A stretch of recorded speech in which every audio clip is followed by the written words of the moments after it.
As chaos erupts, torrents of conflicting yet urgent messages gush from media outlets.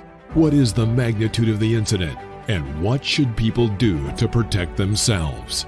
Dr. David Perodin clarifies human behavior during days, weeks, months, or even years of chaos. Reporter James David Dixon of the Detroit News proclaims, "The velocity of information is an education in the way people react and adapt to change. Never has it been more important to sift facts and stories for truth and meaning. The velocity of information will teach you how people have done it in history, in the modern day, and even in prison. There are teachable moments on every page." Buy The Velocity of Information, Human Thinking During Chaotic Times. Available from your favorite bookstore or online retailer.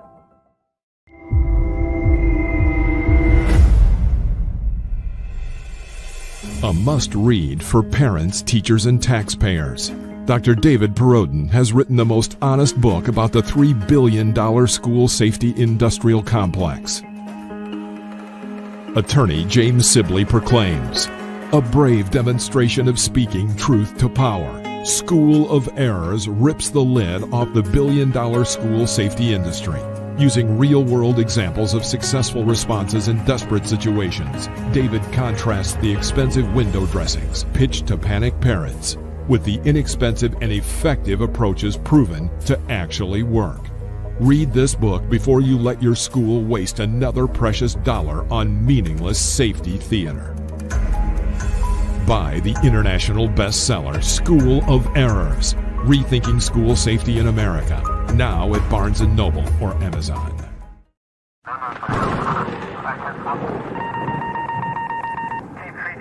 advised, suspect is armed and considered extremely dangerous.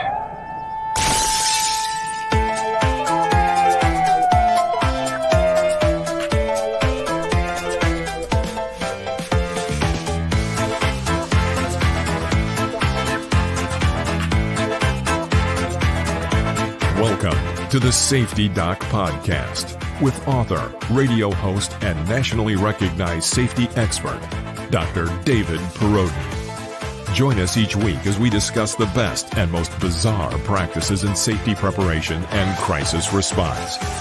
Follow Dr. Perodin on Twitter at SafetyPhD. And remember, the truth will keep you safe.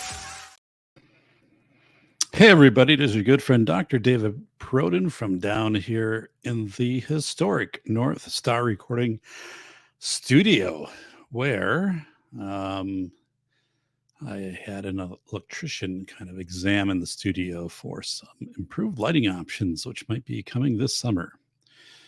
So obviously it's low ceilings, limited options. Just wanted to touch base on a couple things here and to fire up the channels. So hopefully if you're out there, let me know. Let me see if I can bring the chat up, and we have nobody who's chatted out there yet. So one thing, both of my books are for sale right now. The audiobooks on Spotify, Chirp Books, Barnes & Noble, and Apple Books.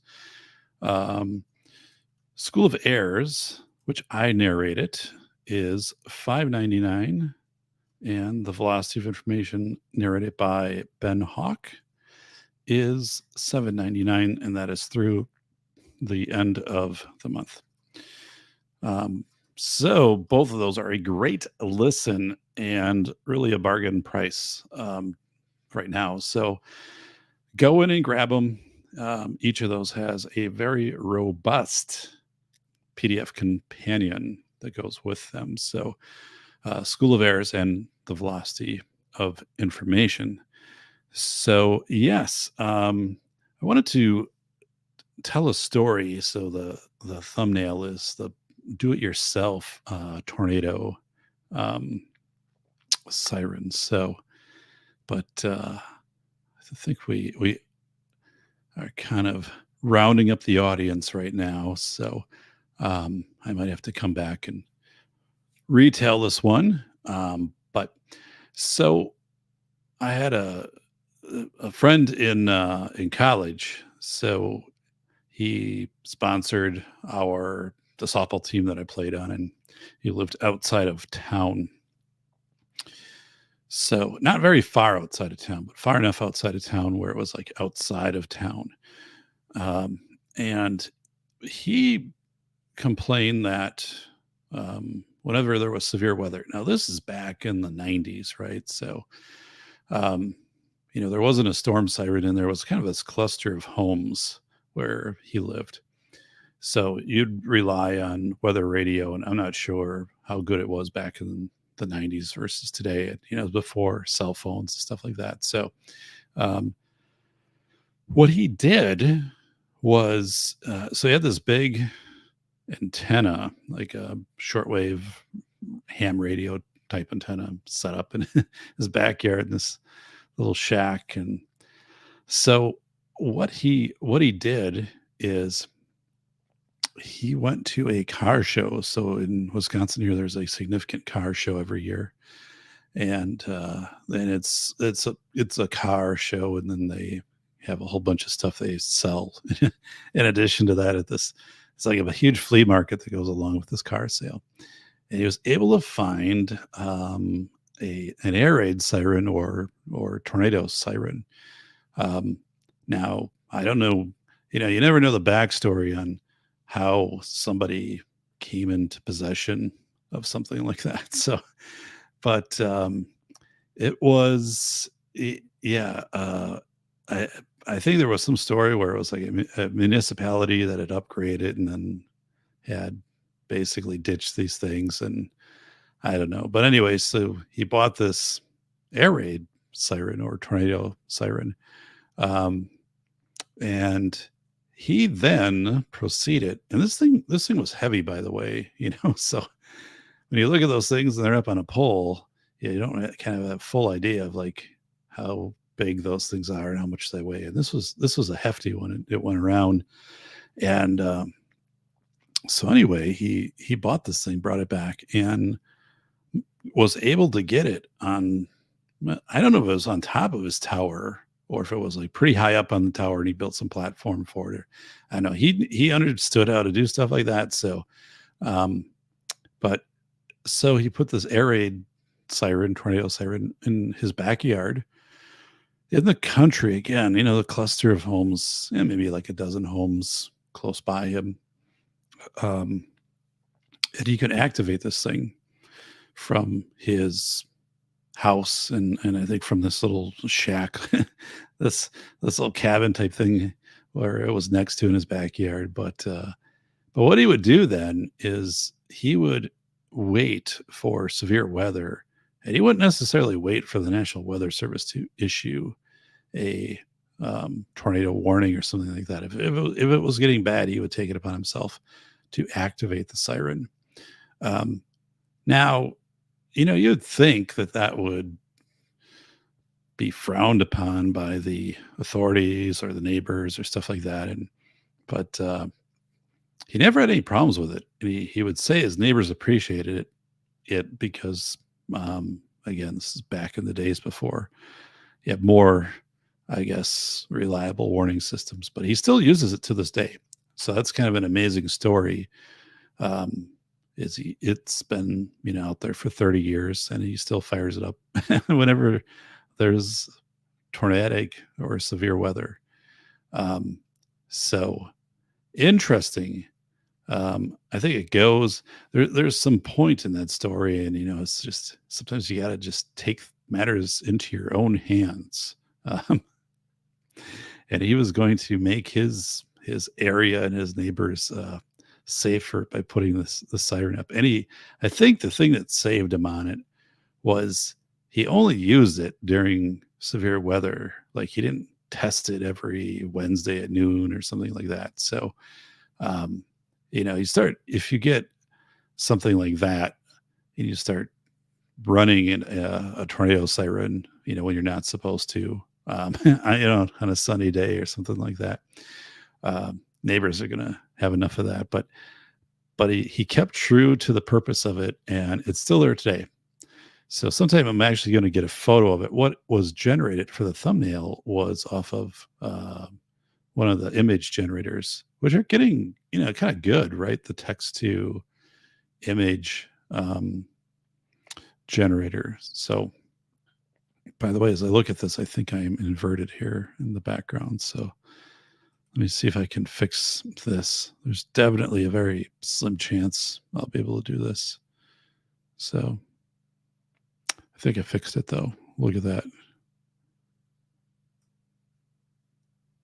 So, all right. I'm going to click off here. Oh, good. So that could have gone really bad. All right. So it says there's 2 people watching. So if you're watching, post, then I'll know.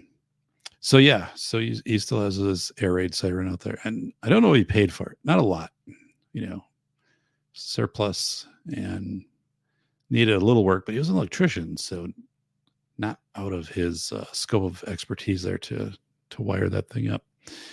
So I did want to share again that both of my books are on sale in audiobook version right now. Spotify, Chirp,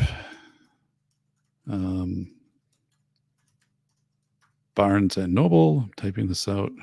Barnes and Noble's pretty easy to go in and just buy it and download it. And Apple Books, which I've never used. So it's a strange world with audiobooks, because I initially had both of my books published with Findaway Voices, and you can kind of go with Findaway Voices, or this is the way it was, or ACX, which is Audible, but then there's exclusive rights with ACX and things like that. So, hey, it's Toy Town. By goodness, you are watching the show here. It's Toy Town Inc. Shout out to Toy Town. Let's see if I know how to use these controls anymore. Look at this here. It's Toy Town. Nice to see you, buddy. So, yeah, I originally had the books published with Findaway Voices, and then they got bought by Spotify.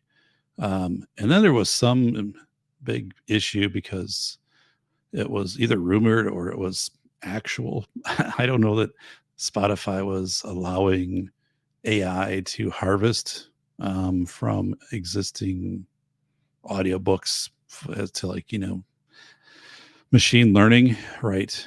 I'm just saying that was the rumor going around, or there might have been more to that. But so Spotify is a little weird to work with. At least find a way you could get a hold of somebody. Spotify just being so much bigger, I don't have that same experience. ACX, Audible, even though I wasn't, my books sell on audiobooks sell on Audible.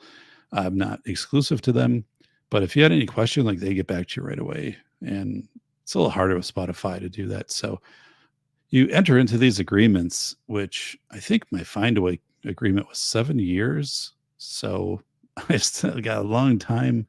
And realistically, it'll just always be there. I don't know how that will end. That's a weird thing with kind of books and royalties and audiobooks, is how does that ever end? Well, by goodness, it is Bacon. Well, hey there, Bacon. Oh, he's out and about right now. So look at this guy. This is our good friend, Bacon. Good to see you, buddy.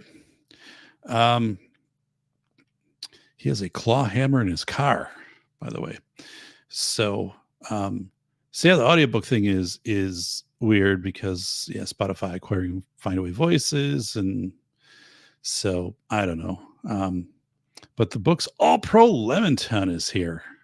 It's cycling. I haven't cycled this year, which is bad considering tomorrow will be 87, and I just have a lot of consulting, and I'm teaching a university class this summer for a faculty member who's on sabbatical. And this is a class I have never taught before, which that's not that big of a thing because it's in the realm of it's in the program I teach in. So like the content I'm pretty familiar with, but it changes my whole schedule because now that it's a big part of June. And then I think that goes through like June 22nd. And then, by the time that's done, if you haven't been out there biking and kind of getting in shape, I had high hopes for this summer. I was going to bike 100 miles, which I've done before. A few summers ago, I put in a couple 100-mile bike treks. And, but yeah, I have not biked yet this year. And the thing is, I'll get in some rides, certainly, but then I start consulting again, like the third week of August, which really wipes out time to to do that stuff. So, you can't kind of rally your body up to long distance cycling in a short window. So, maybe you can if you're younger, but I am, takes a longer time to do that. But I am going to do that at some point. I've seriously considered an electric bike, not as my primary bike, but I could see doing that. I've got more interest in getting that and just getting out and about with that. So I think we've got a cat coming downstairs here. So, yeah. So everybody, the audiobooks are on sale right now. School of Errors of Velocity of Information through the end of the month. I really mark those down. So when you go in and do that on Spotify, you can pick basically like I can run these 4 campaigns, but I can't put it on sale everywhere. So if you go to like Audible, it's likely much higher. And that's a weird thing with audiobooks is depending. So like my books are distributed through, like 60 places. But then they like Downpour, might be selling it for like $3 and Audible might be selling it for $15. So you don't have as much control. You can kind of put your price in and then everybody does what they want. And then, you get a percentage on royalties, which isn't a lot unless you have, like obviously a large number of downloads, but the audiobook world is pretty weird. So I'm glad I did it. I'm glad the books are out there, but it's a strange monster to try to figure out pricing when you have your book published. And I own the rights to the audiobooks. So yeah, so I was talking about my friend there who had the tornado siren in his backyard. Still does to this day. Still activates it. So I think it's pretty cool. The older I get, the cooler I think that is. And I'm glad nobody has complained, or if they have complained that he hasn't had to take it down. So I also wanted to share, it's going to be 87 here tomorrow, which to me officially marks the start of summer, although summer obviously doesn't begin for a while, but it'll be great because I'm going to be outside. I've been mowing. I got a new weed eater. So my 19-year-old Briggs & Stratton 4-stroke, which was a beast. And I had put in a lot of time with that thing. But it was just, it would burn oil. So every time you'd use it, you'd have to fill it up with oil again. And that with a weed eater, that gets to be a little tedious, and there's white smoke coming out the back. And so I went with an Echo, which I like. It's 2-stroke. It was a little weird to get used to because the other one had a shoulder harness and everything. It's a big machine, and the Echo is a little bit smaller than that, but it's more nimble, and the guard on it is much narrower. It's probably like 6 inches versus like the big, hood that was on the other one. So you had a harder time kind of tracking where the line was because you couldn't see anything down. It's all covered up. So Yeah, now I'm kind of getting the hang of the new. Plus, it's a lot lighter, so I'm not used to that. So making the adjustment. Um, but yes, I've taken my older weed whacker cord, nylon cord, and it's soaking in a pail of water. I've had it out there in the garage for like 4 days because it's supposed to make it last longer. Apparently, there's numerous, I think Steel, the manufacturer of weed eaters, chainsaws, things like that, came out and said stuff gets brittle after a couple of years. So if you put it in water, it's kind of the solution to it. So we'll see. Yeah, white smoke. So the thing was, so it was this 2005 Briggs and Stratton, which they only made is a flathead. It was the same engine you could put like in a go-kart, and it was on the back of a weed eater. So it was a Weed Boss. If you like look these things up, they only made them for like 3 years. And I think there was like a Craftsman version too.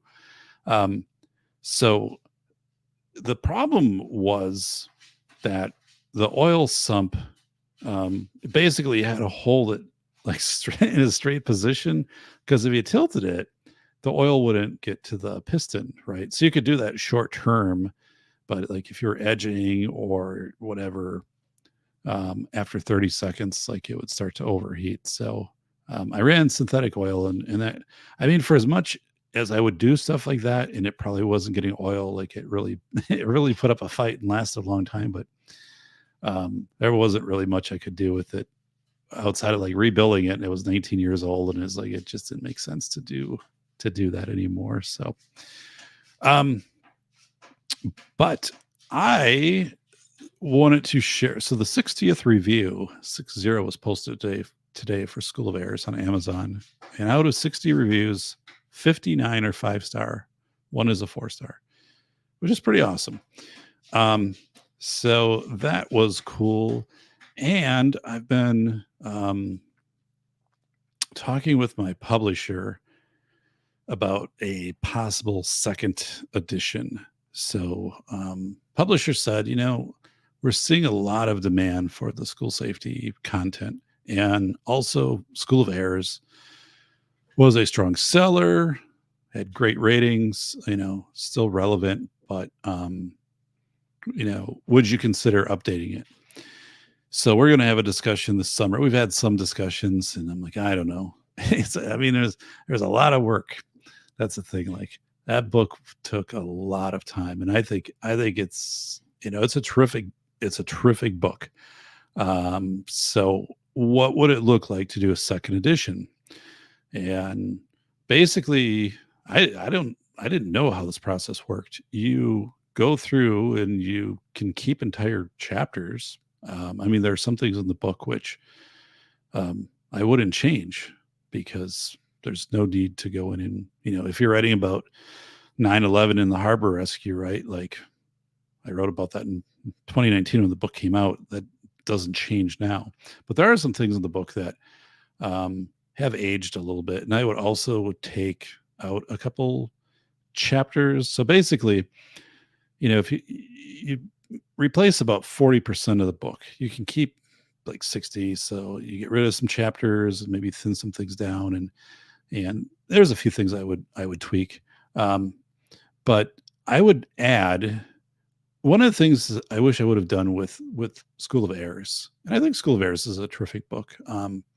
But I wish I would have added a chapter, toward the beginning of who's in charge of school safety, and kind of gone from the federal, state, and local level to explain that. And I think it's more relevant now because the vendors are in charge of school safety.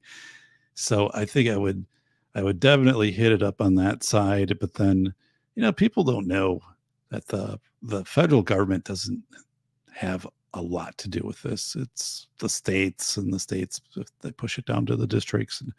But unless you're really into this, you don't know. And now you're seeing these kind of weird things happen, because the book came out before the pandemic, And I think the pandemic opened up a lot of doors for just like crazy spending on all kinds of things because there's money coming out to schools and really no audits on how things are being spent, not just safety, just in general. But now there's these exclusive contracts the states get into where like this vendor will provide all of the whatever AI for threat detection. And I'm not sold on that stuff either.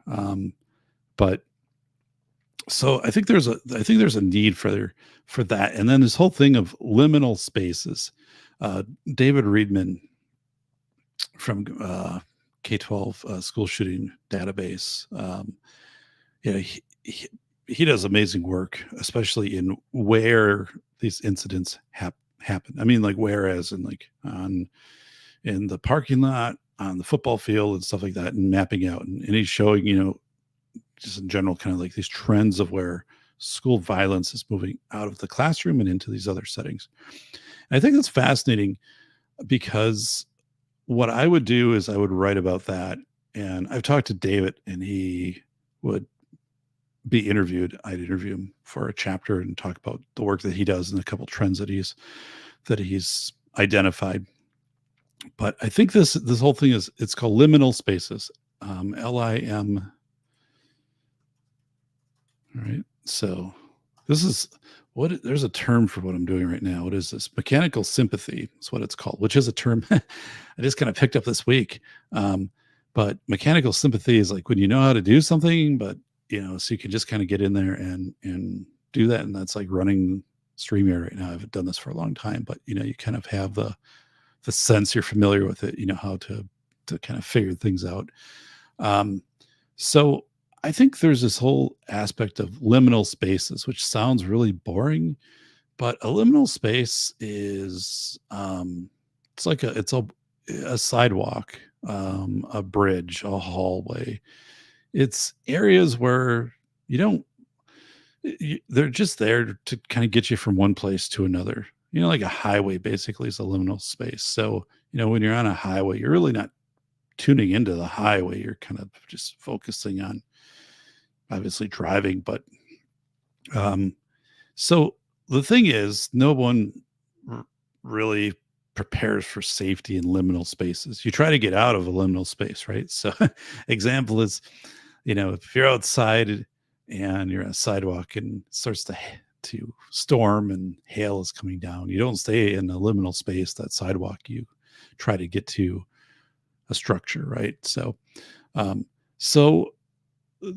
we're seeing more things though happen in these liminal spaces where we don't plan for stuff to go wrong in a hallway or a stairwell or a sidewalk or a playing field, right? So these are more, again, these liminal spaces.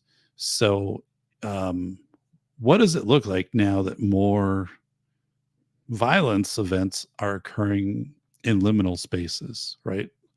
How do we have to approach that and kind of rethink things? So I think that's interesting. I've also seen some states enter into these software agreements with companies that map out the schools. So they'll give them, a physical. So basically, you probably go by a building and you see like there's numbers on the windows and stuff like that. So responders can identify in these larger public buildings where they need to go. And that makes sense. I mean, that is a good thing. At night, it gets trickier, right? But there are these companies now who will generate here's a map for your police or your emergency responders of the schools. So they know exactly where everything is, right? And that is good, but a lot of that doesn't transfer to outside, right? It's just is the building. And when I wrote about School of Airs, I mentioned 3 words, which is a software program. It's in Ford, Mercedes. It's been in use in the UK and Belgium, parts of the US for safety, for dispatching, fire, rescue, and so forth. And it basically takes a 1 meter area and it identifies it with 3 words, and it's mapped out the entire surface of the world. And then that's your code, right? So with your phone, it might say, banana, calculator, sun, or something like that. And that's like this location where I'm at right now. And there's ways, like if you have different levels and floors, it adjusts. But that was a pretty like proven technology. And now you're having these vendors come in and independently do these proprietary things that they're selling to the districts and police. And I don't think that's a good move. I think what 3 words should have been just the direction. But see, that's where you don't, that's where like a federal government initiative would have been helpful for school safety, of saying, we're going to pay for this and we're going to map this out. But anyway, so there are some definite changes, things that, and then I put together in November of 2022. It's on YouTube. It's a very good presentation on, if you're in a school and you're doing an interagency safety exercise with police, fire, whatever, here's what to do. Here's like 7 measurable objectives, like your communications. Do the 2-way radios work? How far do they work? Do people know what to say? Are they charged right? So you can get in all these things, where you stage your assets, such as responders. What is a perimeter? How do you preserve a perimeter? So it was very logical. It was well done, because a lot of times these things happen and it's just an event and it concludes and there isn't much data other than we held this interagency event, and they're usually pretty dramatic. So I think you can mix these things up too. Interagency, they call them, like in my state, there's violence drills, but you could have one, for it could be a natural disaster, right? Tornado comes through, or I think there's also, I mean, that would be one where you would have fire and EMS, or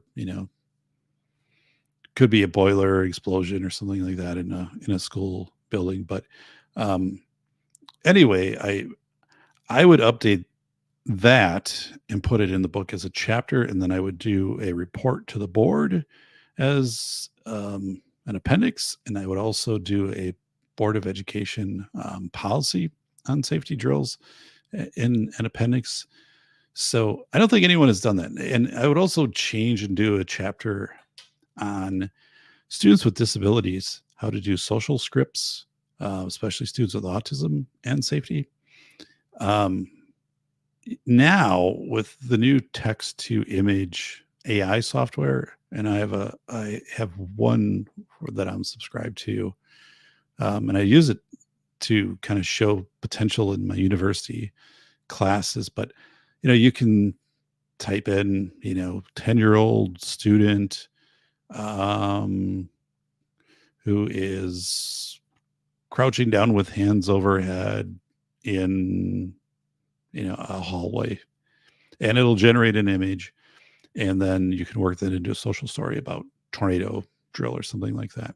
And the stuff is getting better by the day.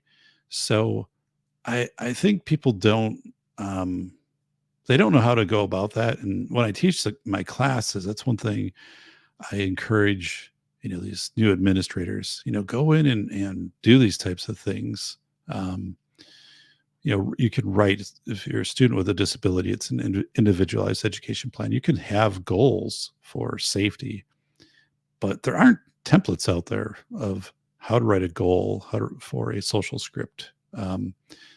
So again, a social script, if you're a student with autism, right, and you might have a an elevated response to a active shooter drill, tornado drill, fire drill, you practice ahead of time, right? In the social script, you actually create a story and you go through it, and you might then do these practices in different parts of the school. What if it happened again in a liminal space, like in a hallway, and suddenly there's the fire alarm? What do you do?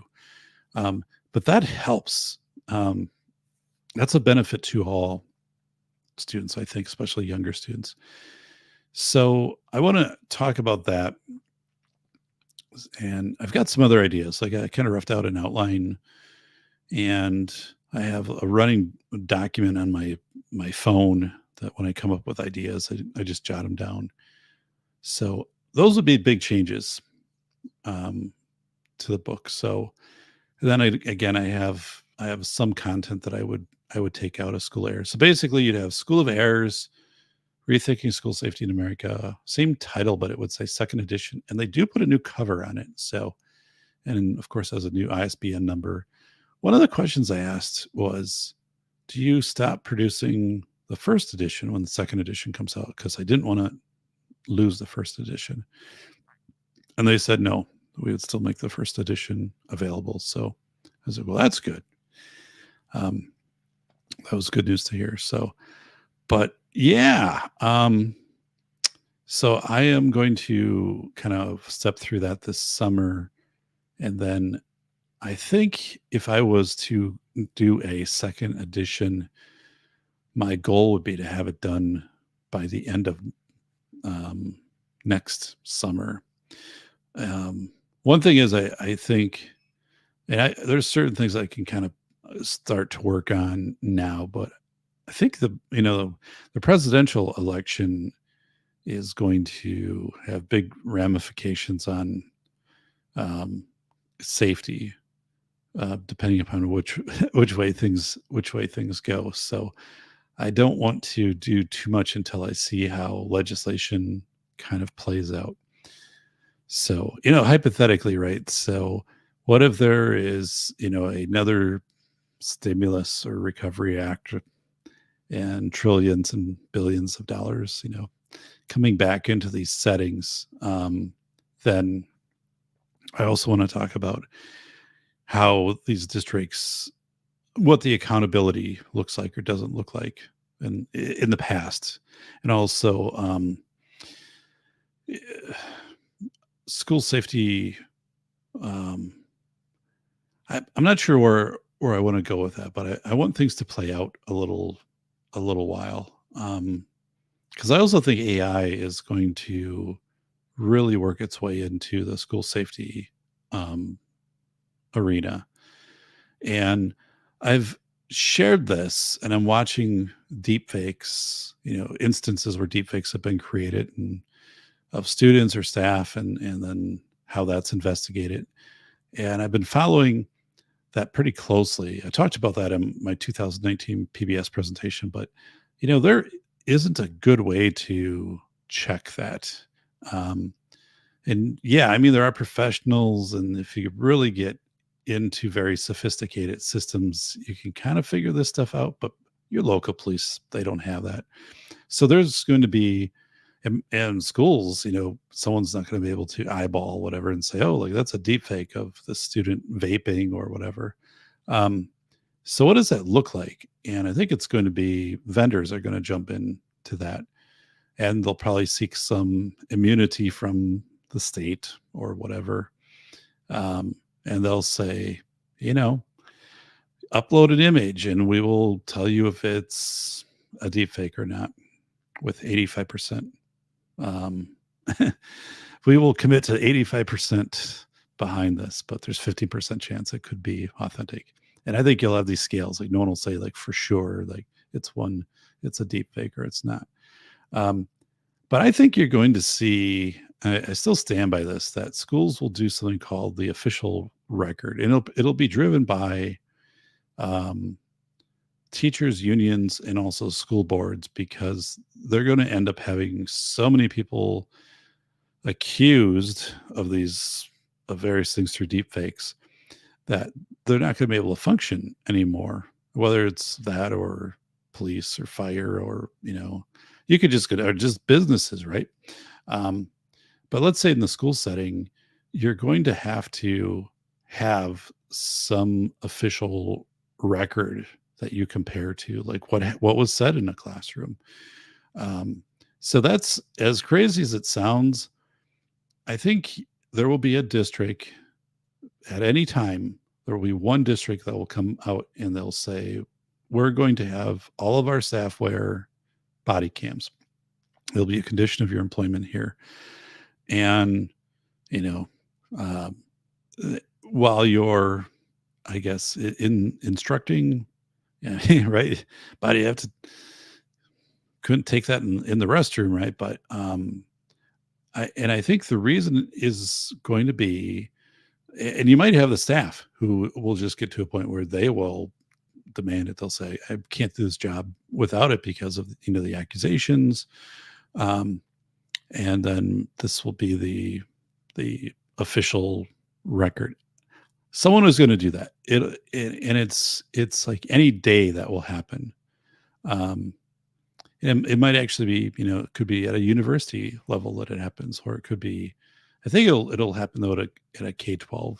Um, some school or some school district is going to go ahead and do that. So I'm watching for that, and I'm predicting. I at this point I don't see a way out of that, at least for some districts, to go down that path. Not everybody's going to go down that path, but some districts will do that. So I'm going to write about that in a little bit of a predictive thing.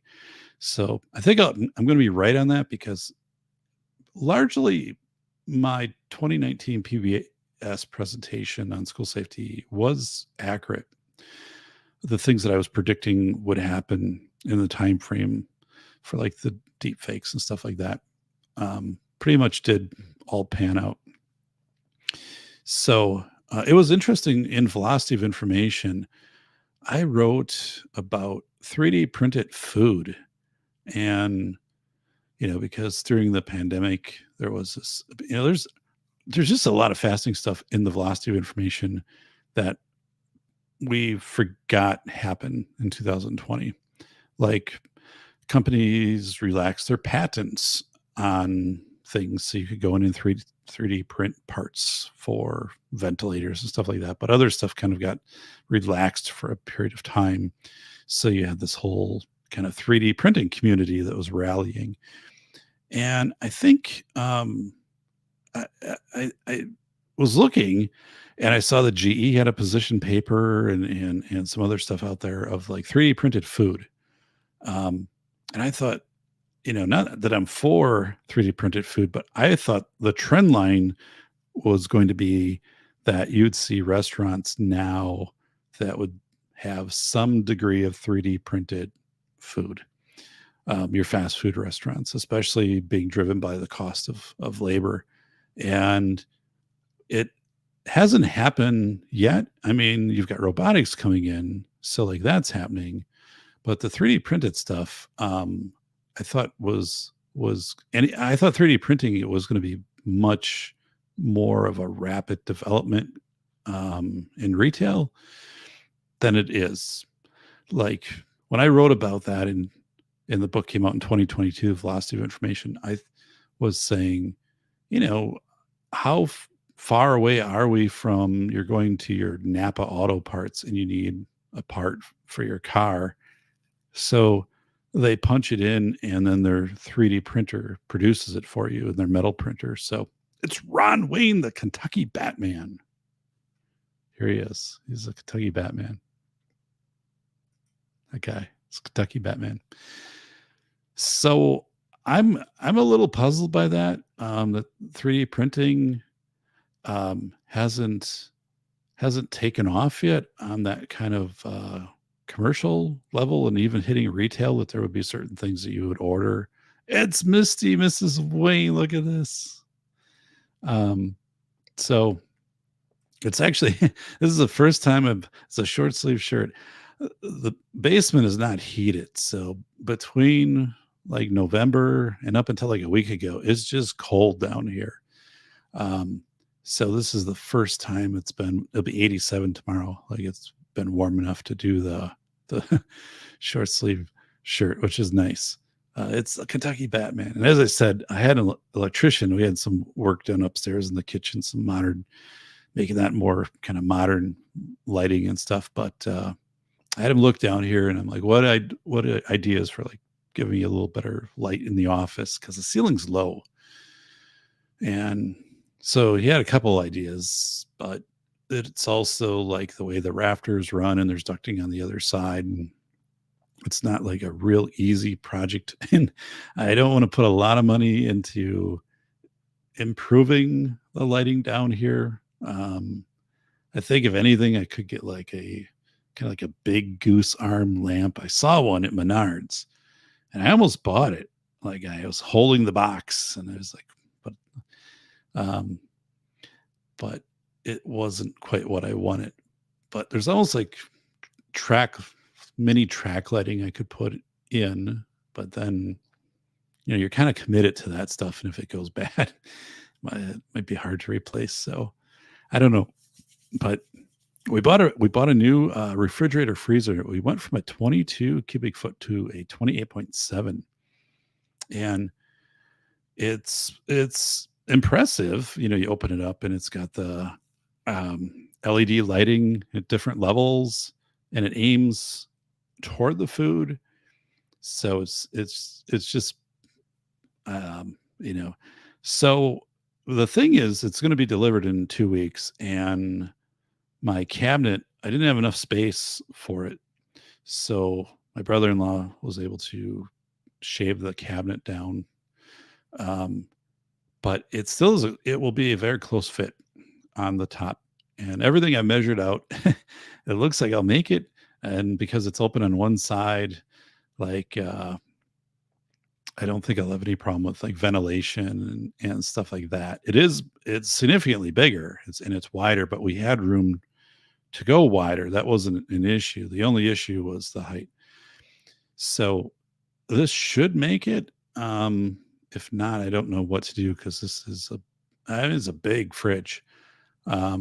It's got twin coolers or twin chillers in it and stuff like that. So just decided to I was like, well, you know, we keep the fridge is pretty packed, and um, we it's like if we're gonna do this, we might as well do it now because the next fridge we get, I don't know if it would down the road be as big because kids would be out of the house, um, but you know, why not? So give it a try. But also, we want to renovate the kitchen, so we did a little bit of a renovation. The house was built in 76.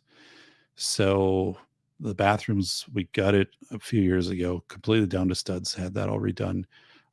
So a lot of the house, we updated it, but we kept the kitchen cabinets, and then we put a new floor in 20 years ago, and the floor it's worn out. I mean, so, we want to replace well, basically got the kitchen kind of changed the layout of it a little bit. But you're talking cabinets, countertop, put in a big metal, sink, um, and redo the lighting and probably that time, like do all the appliances as a set. So, I don't know because whatever we do there has to go over the dining areas next to that, and the floor is the same. So like that floor would have to be taken out there too. So I think that's probably like a 60 to $80,000 project. Um, so, and the thing, like I was looking at that and I'm like, we're not young anymore. And if we're going to do this, we kind of have to do this now to get the benefit out of it. Right. So, and I had my chimney swept, and that was good because there's quite a bit of creosote that came down. It's fine creosote, guys. Like if it would have started fire, it would have just burned itself out. Um, but yeah, it doesn't make any sense, I think, to wait a lot longer. And of course, now inflation, everything is up. So, I'm not going to do. There'll be when we had steel siding put on this house. I think it was like 2009, right? It was right after the financial crash in the markets and everything. So things had really fallen in price. So we were able that and a roof, and probably 30% less than what we would have paid like just a year before. So now, obviously, prices are up. So I think we can wait things out. I do think, I don't think this $40,000 Dow or 40,000, Dow Jones and all of this is going to hold up. I think we're going to see things come down, and when they do, we can be kind of nimble and move in there, um, and maybe then do the renovation at that time. So, but I want to meet with somebody maybe this summer, like a designer, to actually look at the kitchen and what our options are. Thankfully, there isn't anything like structural, like, you know, load bearing walls or anything that would have to be moved. So, but we've talked about some different layouts in that, and I definitely want to go. I upgraded the lighting, and we upgraded into LED under the counter and a dimmable LED ceiling lights. They're like 16 inches around. They're really cool. They're flat. Um, but I want to do kind of much more task lighting and overhead over the island and stuff like that when all of this happens. So like just the whole thing, um, but I want to kind of get an idea for what our options are, because this, again, it doesn't pay to wait. I mean, I don't want to be 70 and remodeling my kitchen, right? And I mean, I'm 50 too. So, um, when my parents were my age, they built the house that they live in now. So like if we're going to do a substantial renovation on that kitchen, I mean, might as well do it while we can enjoy it, right? So our friend here, Ron Wayne, says a chain reaction tends to follow in remodeling. We did our living room and foyer, and of course, new furnishings soon followed. Look at this. Yeah. We had the both bathrooms gutted and then tiled, and the one we had both of them redesigned also. Uh, so those turned out really well. And then, I mean, just things, it's really interesting because the people that had this house built, um, so the house was built in 76. They stopped here a year ago. They were in town, and then they told us the story. Like the guy worked for the railroad and they lived here like a year and then he got transferred. But they were like the people who had the house built. And so we had some questions for him, because where we have the fireplace, it's the great room. It's a very large room. And we said, people who have been up above and checked the rafters, and we had some weird electrical stuff when we first moved in that had to be addressed. And they said, like, this looks like an addition. And it does kind of seem a little weird, the way that you kind of come in and out of that room.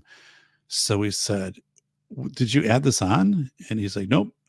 What we did, though, this room wasn't on the original blueprint. So as the house was being built, we decided to add this room on at that time. So it was all done apparently at the same time, but this then was added in differently. So that was good. Just to kind of put that to rest, of trying to figure that out. But yeah. So, but I am hoping on these cabinets, that things work out here, because I'll bring up an image here and you guys can let me know. Hang on. So, dun, dun, dun, dun, dun, dun. It's the Kentucky Batman. We've had pretty tame weather around here so far this year, which is good. All right. So I got to I mark these. Yeah. Okay. So I'm going to open this one up. I'm going to show you what I'm dealing with here. Okay. So I'm going to put this on the screen. There's definitely a slim chance this will work. So, present. See, this is where Yeah, all good. Entire screen right here. Share. Okay. So let me know what you think on this one, Ron Wayne. So up here is the cabinet, which is above the fridge. So by looking at this picture, this is what you're looking at. So this went down um, about 3/4 of an inch more. So this is the existing fridge, which is a little less than 68 inches from floor to the top of the back of the cabinet. And this comes out from the wall a foot. So, fridges are always kind of weird because it's like they give you a measurement, but is that with the hinges in the front? Because that doesn't really matter to me because I have to just make sure the back I've got clearance. So my brother-in-law was able to cut this off without, structurally getting into the support that's on the bottom here. So he took off, and this actually in person looks a lot better than in this photo. Um, but so I put this piece of paper. Well, this is from just a note card, and I taped it across the bottom, and it is level. I checked, and this is so. And then I put my tape measure and the top of the cabinet. And I was at the I was at the appliance place, and I measured this a couple days ago when I was there on the floor model. The specs are 69 inches exactly from the floor to the back to the top of the cabinet. And that's exactly what it was. And that's what the specs are online.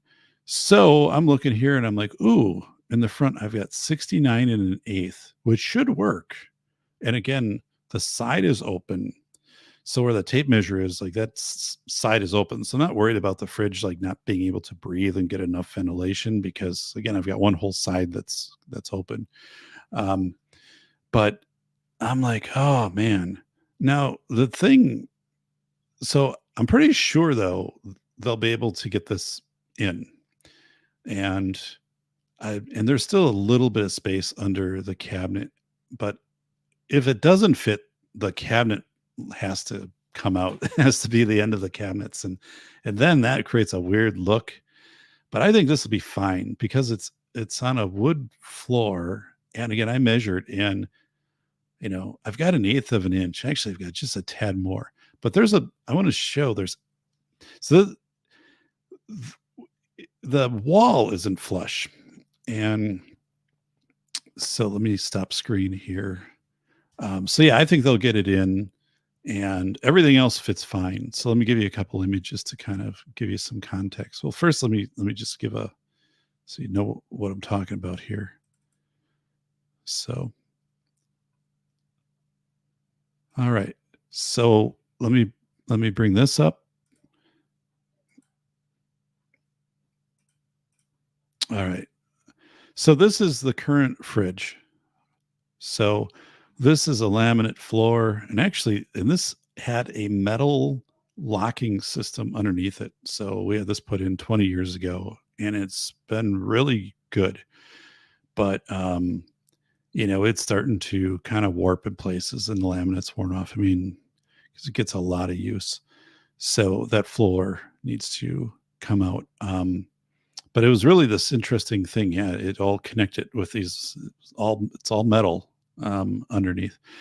So anyway, this fridge is 12 years old and 33 inches wide and about a little under 68. So like back here's now this is the cabinet that was trimmed and then I had it marked. So 69. So it looks like I've got my eighth of an inch all the way back. And actually the back of the cabinet here, I gain about another 16th of an inch because the way that the wall is, so anyway, it's a little higher in the back versus the front, about a 16th of an inch, and that's all the cabinets along that wall. It's a goofy thing. Like this cabinet isn't flush with this one. There's a little gap, and so I took the cabinet off, and on the top of it, it was stamped July 16th, 1975. Boom, with an ink stamp. So so they were made the year before they were put in. So anyway, like I've got all of this room over here, then this is the steps that come down to where I'm at right now. And then over here is an exterior door to the garage. So plenty of ventilation, and there's ventilation on this side and then through the front. I've seen a lot of people who have refrigerators like this, and they have them closed in on both sides. And I think that would give you problems. I mean, and this thing is going to come out the new one is 36 inches wide. So it'll come all the way out. This isn't pushed all the way over. It's just kind of parked in there temporarily. So it'll come all the way out to the wall right here. So I think that'll look pretty nice. Like it'll be flush with the wall. And then you'll have a little space here, but again, I don't think it's going to be any issue like for it not to be able to breathe and cool, because there's base molding anyway. So it's an inch away from the wall. You can't get it closer than an inch to the wall. I looked at the back of the unit and it's all flush. It doesn't have the coils or anything like this one doesn't have it either. But so the problem is this guy is, there's a few things. One is the ice maker stopped working about 3 years ago. And then the rail broke on the sides. You can pull this out about 8 inches and that's it. And a couple bins are cracking. And then, those things that we can kind of live with, right? But the freezer's been thawing out a little more than it should be. And then also things in the refrigerator have been freezing. So that usually is a sign, like either the temperature settings are getting messed up or the condenser's starting to go. And I think it's running more too. So anyway, it's 12 years old. And so we're replacing it with another one. This is a GE, another GE, but it has, it's bigger. So this is 22 cubic foot. The new one will be 28.7, which is big. So it'll come out about 1.5 inches further, which is good. It doesn't really come out much further. It's 3 inches wider and that's a little bit taller. And then they're a little thinner, because the insulation's gotten a little better on these. And that LED lighting is really awesome inside. So multiple LED lighting throughout that. So yeah. So anyway, they're going to have to take the doors off and hinges and reassemble it and all that stuff when they deliver it. But they do this stuff, right? And this is the same place where he bought our washer and dryer, and same salesman. So good guy. And we replaced the microwave because that thing nuked itself a couple months ago. It's just the magnetron or whatever went out on that. So every time it started up, it'd be like a lightning storm, and it's crazy. So this fridge will be gone. The new one looks very similar to it. It's just it's bigger. So that'll be nice because like this thing is filled up. So anyway, that's my concern is, will it fit under the cabinet? And even if there's not a lot of airflow under the top cabinet, I don't think it's a problem, because again, you've got this whole side open. And again, I've seen people do some pretty crazy stuff. Ideally, like I wish I had more room, but I don't. There's nothing. So this is what it looks like from the side. Let's go over there. Runway G. Yeah, I like all of our appliances are GE, and we've had a GE dishwasher, that we've had for like 12 years, and that's still doing well. We had to have it serviced. There was, I don't know, something on the electronic thing, but it wasn't very much. And then we had one of the controls for our burner on our flat top GE stove went out, and then the appliance guy fixed it, and wasn't very much. So we have appliance. There's appliance guys in our area, but like all of them say like they don't work on fridges, so they'll work on anything else but not a fridge. So all of our other appliances are holding tight, but this one. So here's the side view. So this is the back of the current GE fridge, and this is, so again, here's 69 inches, but we've got almost a 1/4 inch in the back. So, again, it's just kind of clearing out on that front. And again, it is exactly 69. I measured the model in store. So I think we've got plenty of room to clear that. And the fact too is when it is in, we will have basically a quarter inch of of ventilation back here. And when you take that quarter inch, right, and you run that all the way along, and you take like the square inches and stuff, like it actually is a lot of space if you looked at it that way. So yeah, ideally, like I wish we could have cut this cabinet up a little higher, but then that didn't work. That this was about as high as we could get it. And I think it looks pretty good. In there, like this is all just when we put it back up, stuff that fell down on the fridge. So we'll see how this works. So, but that is the big news, is getting the new appliance. So, oh, I've got a picture I took today I want to share. So we have this guy, Domino, who we adopted June 22nd last year. So he's now just over a year old. His birthday was in April. And he was 2 pounds when we adopted him. He is a fun guy. He is a fun cat.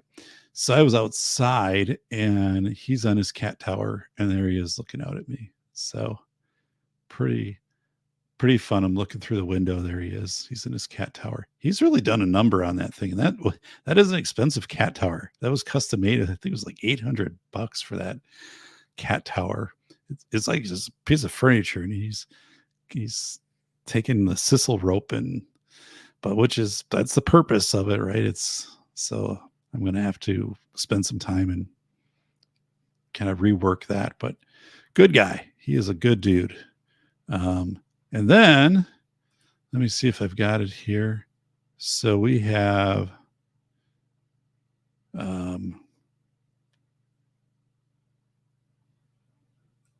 this is our, so we also have a cat. That's not a good photo. We have a cat that has diabetes, and this also isn't a good photo, but this was from a couple nights ago. He's out on the porch. He has a hard time getting around, like for the last year. So he gets insulin at 6:30 in the morning. He gets insulin at 6:30 at night. Doesn't mind it at all. They just give the shot behind the neck, and then his ears now are swelling, which is typical of cat. He's 12 years old. Older cats that get diabetes, so he pees a lot. So he still hobbles up and down the steps, and he's an easygoing guy. And yeah, so he's been getting insulin for the last year, and now his ears are the kind of the cauliflower, the wrestler, which is typical, they said, for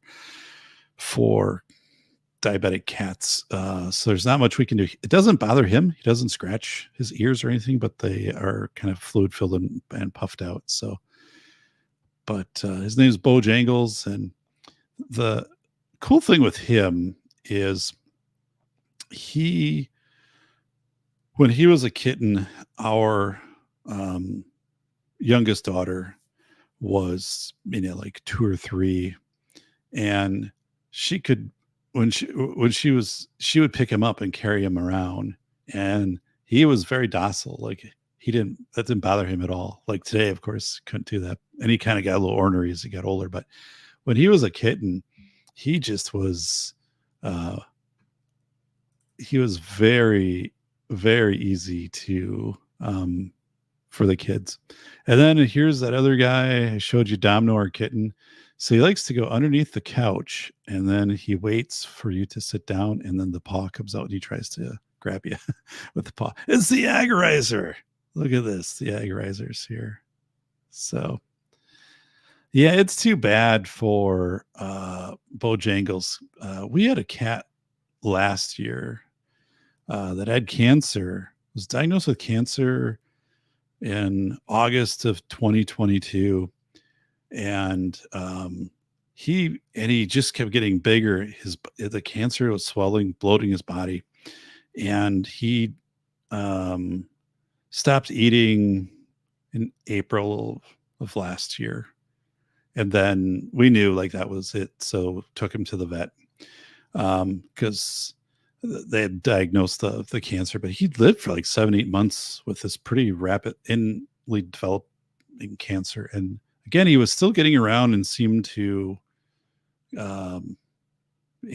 enjoy going out on the porch and doing stuff like that right until the end. So, but yeah, I don't think we've had a cat that's lived beyond 12 years, which is just strange. So, but enough cat photos. Oh, by the way, so this cat, so I showed you Bojangles there with his ears. You can kind of see, but he has a good life. He has 4 of these cat bananas, which you can get at Walmart, and he loves these things. So they have catnip in them, the cat bananas. So if he's lying down, I will find all 4, and then I will like surround him with these cat bananas, and he is just in heaven with that. He's happy. But yeah, we adopted Domino then shortly. Well, it was in June, so it was 2 months after Rolo had died of cancer. So that's the thing I was explaining to my daughter. I said, my youngest daughter, because we're all sad, but I said, the thing is, when an animal passes, we're going to get another cat, right? So there's a cat somewhere that's waiting to be here, and Domino's been a lot of fun, and he's really made this place his own. So I said there's always that part of it. So yeah, let me just see if there's anything else. So I was working, and right here, so my daughter got a car in February, and a few days ago I detailed it for her. So yep, 47,000 miles on that car. It's a 2015 Buick LaCrosse with a V6 and leather interior, heated seats. Really nice. One owner. So that has been great. So we got that, or she got that in February. We had been looking for and there were certain criteria and things like that. So we were fortunate to find this car is like mint. I mean, it is amazing. So I shined it up, the tires, and waxed it and detailed it. Bought WeatherTech mats for it when we got it. So that is her car. So yeah, that was cool. It's fun to be able to do that as a dad to wash the car up and gas it up and stuff. But she works and paid for it. So yeah, it's a cool car. To get a V6 these days is just it's difficult. So we were fortunate, that we found that when we did. So all right. Well, we talked about our Bojangles. We were coming back. Bojangles and 4 bananas. Right there. There's 4 cat bananas. So let me go back. Ron Wayne is asking, how is the concrete holding up? And it's great. It's perfect. And the guy that did the concrete did a similar concrete slab just 2 blocks away from us, next to a garage. And that one I think was more challenging because it angled kind of up and over. And someone bought this house and they like redid everything, probably have done maybe $300,000 of improvements on this house. And which is good for the neighborhood, right? When that happens. And I saw him over there because I saw his equipment and truck, and it's marked with his. So, it's him and a couple other guys, and he just does awesome work. Yeah, the concrete is 2 years old, flawless. And then we did the concrete edging around the house. We had that done 2 years ago. Also, that might have been 3 years ago now, because the squirrels would eat the plastic. So that we had the stones around the house, and so that poured cement edging that's stained brown, and that stuff is perfect too. There's not a crack anywhere in it. It is awesome. It's a breeze to mow around. So that stuff is just, I mean, unbelievable, absolutely unbelievable. So happy that we had the concrete done. But yeah, when that guy came in, just Ed, so he's from a family that's been here doing concrete for like 3 generations. So he knows like the soil types and stuff like that. And I remember, when they took the existing slab out, which was all, different angles, and it was just falling apart. And then there was nothing, there's just dirt and sand below it. So he dug all of that out and put in, I think it was 4 to 6 inches of gravel, and then he compacted it down, and then, put the forms in, did the pour, and then it was the cement truck that came in. So you're not mixing it like the big truck came in, and there was like a certain slope that he wanted for the side of the garage, and then he raked it out and sealed it. I mean, it's amazing. I was checking that out. It's just maybe like 2-3 days ago, and I'm like, it looks just like right after you put it in. So that was a good move. And now, especially with my oldest daughter having a car, and now we have 3 vehicles, for her to pull that over to the side, it just is easier. So it's just a good move. So yeah. Egg razor. Sorry about lost 3 cats in a year, gained 2. Yeah. One time we had 4 cats. We have 3 right now. I think we'd always kind of like probably be like a 3 cat family. So yeah, that is a sharp car. So it was the car. So we had been looking, and I said, well, there were certain things we didn't want. So basically, a car that had been in an accident, because we can pick, right? At that time, no rush for her to get a vehicle. It's for her first vehicle. So let's go through this. And we wanted lower mileage if that was possible. We knew if we waited long enough, something would turn up and we'd have to act quickly on it. And the thing that was surprising for me is you go through the Carfaxes and the number of cars that were repossessed. So she bought that in February. So we were looking from like December till February. So I probably looked at like 1,000 cars within like 100 miles. And there were a lot of cars that were repossessed. So you'd see the repo stuff, and I'd be like, yeah, I'm not going down that road, because, if the car's been repoed, there's probably a likelihood that the maintenance hasn't been done. Like the oil has been changed. And so that vehicle was a 1 owner, and the person was elderly and they died. And then it became of the estate. And then nobody in the estate wanted the vehicle. So then it was put up for sale, and we bought it.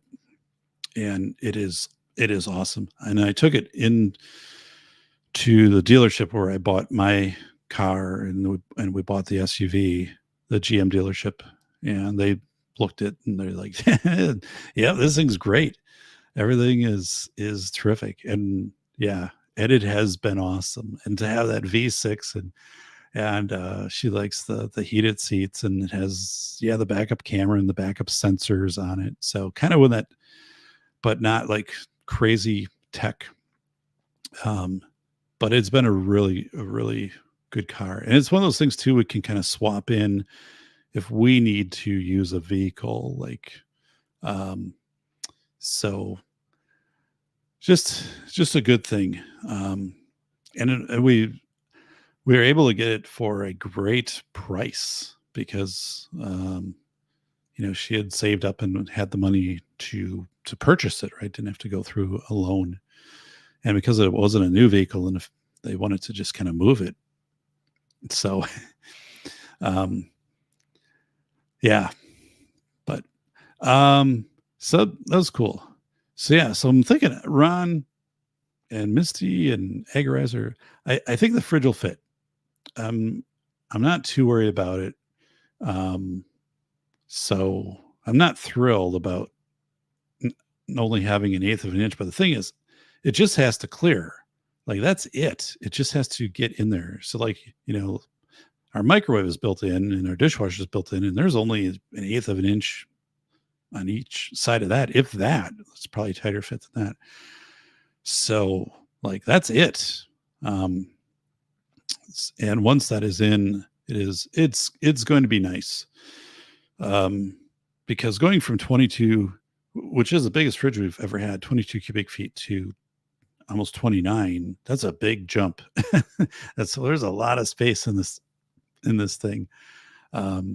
So it's going to be nice to be able to kind of uh, have just kind of sections for things versus like it's tight. I mean, the 20 what we have right now, we could definitely use more room. And then it's the twin evaporators. So there's a separate evaporator for the freezer. So the freezer and fridge air never swaps. So the benefit of that apparently is it's supposed to be more energy efficient, and then also your um, fridge, your freezer doesn't take on the smells of the fridge. So, but it's supposed to be better at regulating, and then also less likelihood of your fridge ever like freezing your food because the evaporator, there's one just designated for the fridge and one designated for the freezer. So that was a big appeal. Okay, 3/8. So yeah, egg riser. So it's just that top, and the manufacturer said you're supposed to have less frost. That's one thing it was a selling point. So it was almost twice the price of the one we were looking at. And then there was also one there for like 14,000. There was like a $17,000 refrigerator. Really? Like, so I'm like, do you sell a lot of these? Or like, sell some of these. So the the one that we bought was twice the amount of money of what we originally were planning to spend. But it when you open it up and just the build of it and everything, it was you immediately could tell it was just a better unit. And then after I did a little bit of research, I was quick on the phone stuff, and then I had my tape measure there and stuff like that, and I'm like, well, we might. And the thing was too, it was almost the same dimension as the one we were looking at. Um, it's a little bit as a smidge taller, and comes out a little bit, but we have space in the front, so that's not a problem. So, but yeah, it is going to be cool. And again, we redid the lights. Let me show you this. So I want your opinion on this, Ron and Egg Riser. So give me a second here. What is happening here? Stop sharing. I'm going to share screen. Oh, now I know what's wrong. Hang on. So I redid the lighting. So first of all, the under the counter lighting is now all LED, and they couldn't do a dimmer on it. It was dimmable, but the boxes are these very heavy metal boxes from when the house was built in 76. And they're apparently because that's an exterior wall, that was the code back then. So they're smaller boxes, and they couldn't put the dimmer switch in there. It was close, but it wouldn't fit. And they're like, and then we have tile on the walls. So they're like, you could do this, right? If you want to spend $500 to put a dimmer switch on this. So I'm like, nope, it's good the way that it is. But the lights up above. So let me show you what we had in the kitchen. And then, so, all right. And we also have a picture here. All right. No, I don't. Hang on. Hang on. Hang on. I've got a lot of files I've got to burn. Okay, so this is what the oh, by the way, I bought a new hand vac. Remember we were talking about that? And this is what I went with. And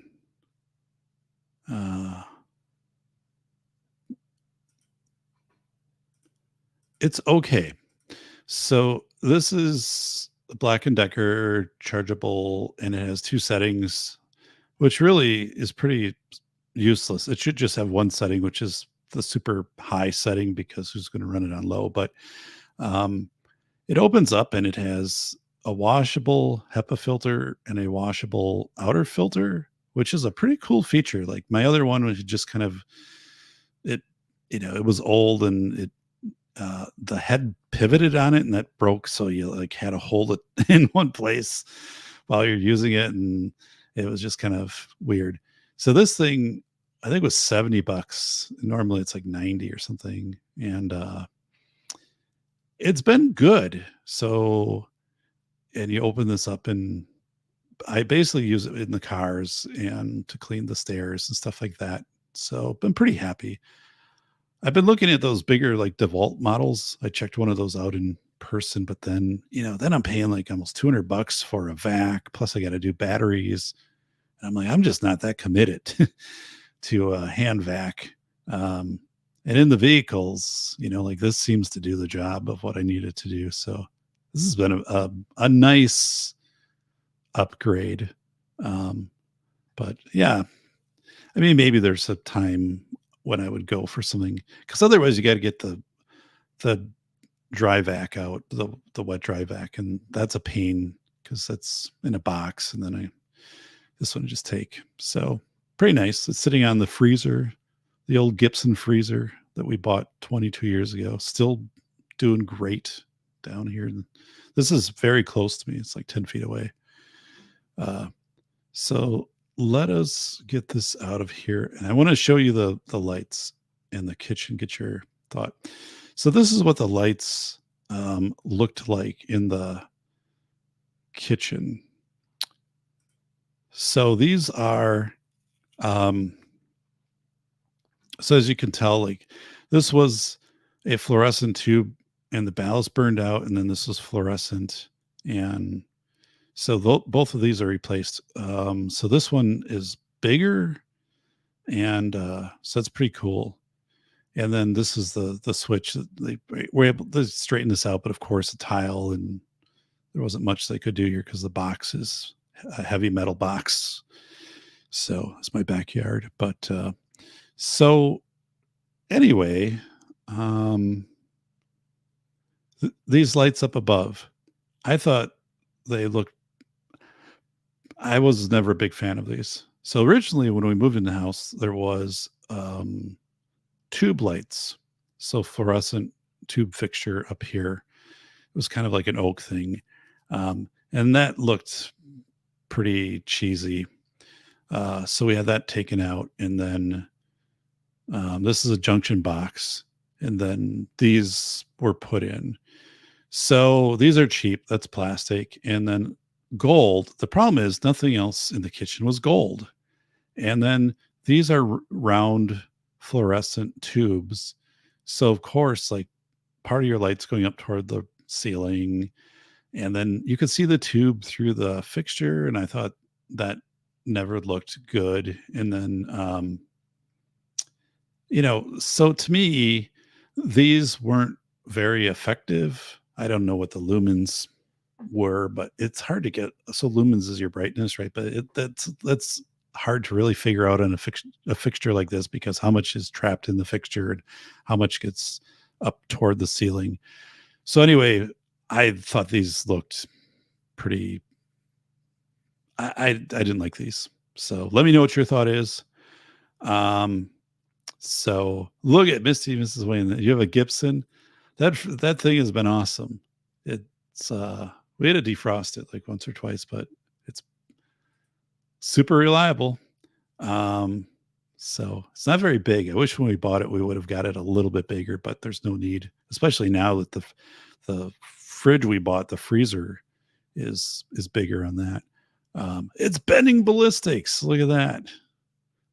So, so let me know, what do you think? Do these lights suck? Because I thought they did. I did not like these lights. I thought that I didn't like this look, and we don't have anything in here that's gold. So the appliances are stainless steel, and then I put all these hinges on. There were no hinges. These cabinets are from 75. And then I put all the hardware on to kind of dress it up a little bit. So I probably did that like 20 years ago.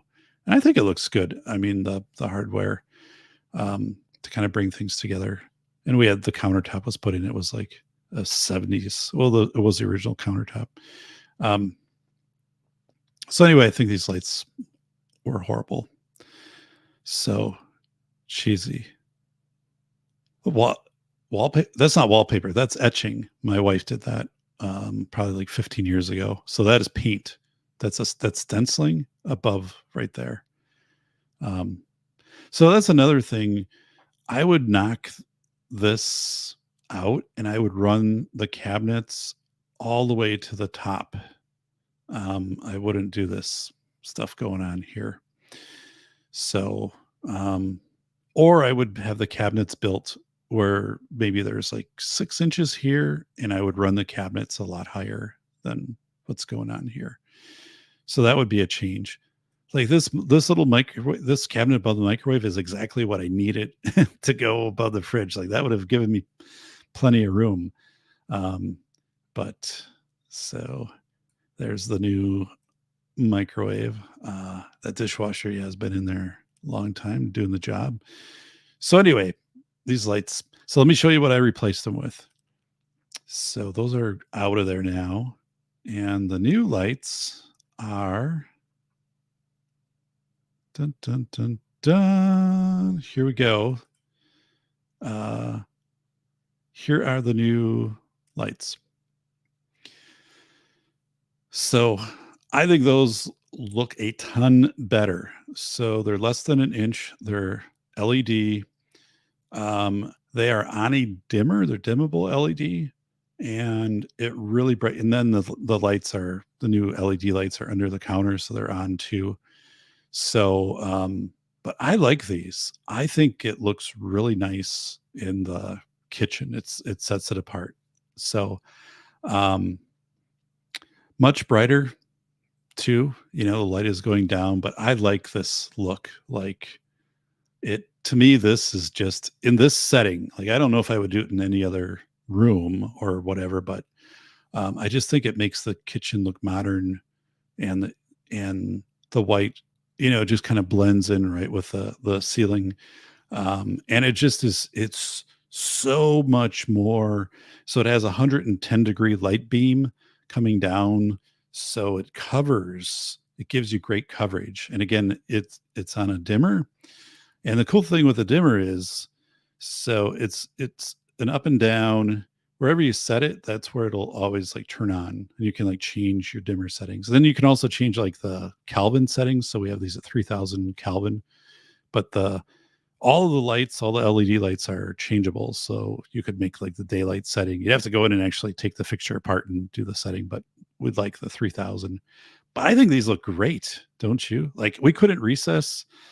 Well, technically we could have recessed, but what we're looking at now is like updates we want it to do to the kitchen until we have this all gutted and rebuilt within the next 3 to 5 years. So this was kind of like, this is what we'll do now. What I would see down the road is that we would have recessed LED lights all up in this area, and then probably like some different rows of them coming back. So I would see these lights eventually being gone out of here and probably repurposed like into the garage or something like that. But for now, like I think this is a huge improvement. I love these things. Like it to me versus those other lights. I just love the look of this. So There's that pesky. There's a rubber mouse right there. So, yeah. So, kitchen. That's the porch out there in the backyard.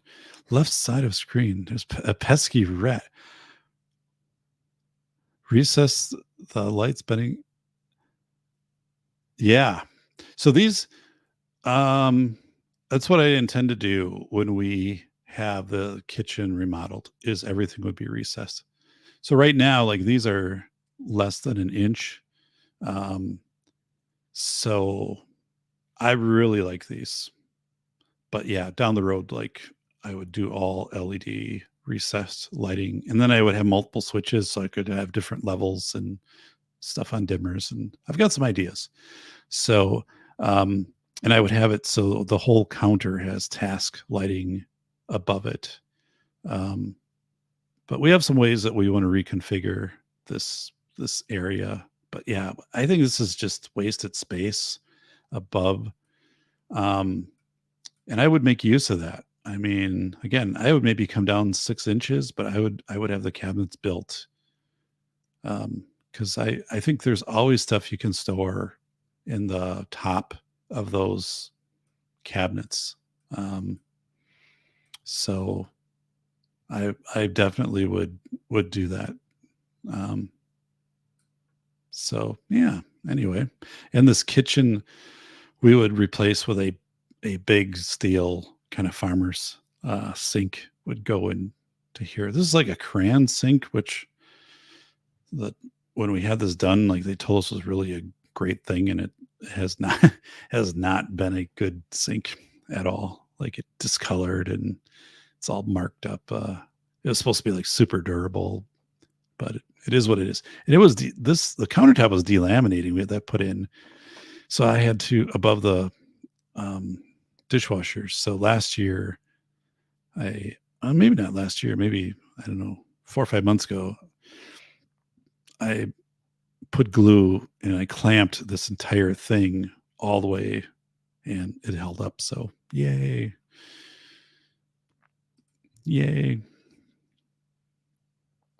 So betting ballistics in my vault room running 5K. Yeah, which is daylight, right? And then I like 5K for lighting. That's what I'm running down here. So, and I run in my furnace shop fireplace room is 5K. I run 5K out in the garage. So yeah, I really like it. Saying that you recommend those strips for under camera. Yes, that was one thing. When all of that's done, we will have that LED strips put all underneath all of the cabinets. So that is going to be pretty cool. So what we did is like it's a big upgrade from where we were at, but we can kind of see the potential where things will go. So yeah, excited about that. That'll be a good thing. So yes, I don't have any big projects for the house this year. I need to do a little concrete work inside of the garage. Some stuff that I didn't get done 2 years ago when I did kind of a more substantial revamp of some of our concrete. I've got one area I've got to go and get to, which won't take that long. So the work I did on the floor in there has held up really good too, but there's a couple areas I will touch up a little bit. So yeah, I don't have anything big planned. It's going to be cool once we get the fridge. It's just going to be, it's kind of nice, to have always get like a new appliance and have like ice made again for the last 3 years. It's just that ice tray, which isn't that big of a deal, except the freezer you can only pull out 8 inches because the rails broke on the one side. And then try to get parts or anybody to fix it just wasn't worth it. So we had the tray, you had to carefully like work in there, and so just excited for this again. Um, so yeah, um, I want to get at least meet with one designer and get maybe 2 layout options for the kitchen. That's one thing I was talking with my wife, and when we were looking at the fridges, I had it narrowed down, and I thought the one, but I said, let's go down because it's in Madison, Wisconsin. It's because where I'm at, we don't have an appliance store, so obviously they deliver, but so And so it's an appliance store. So it's been there since the 30s, and like it's the same guy that we worked with for our washer dryer. Really like him. Really like the place.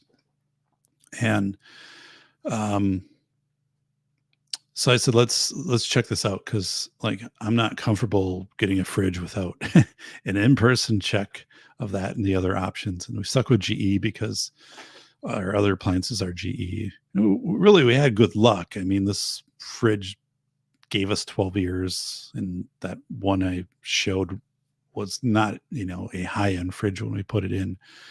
Um, so, but as we were down there, yeah, I was looking, and then we noticed this other one, and then once we started to do the measurements, I'm like, that's pretty close in size. I think that one would fit.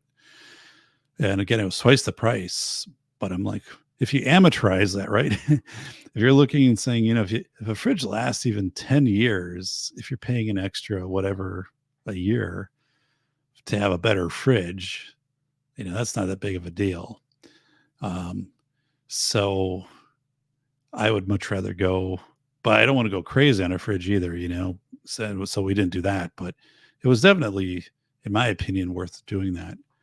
And that's the thing too. I mean, as you kind of get older and stuff like that too, you take advantage, get some better quality stuff. And then also like with this renovation, the discussion of, well, I'll be 53 in November.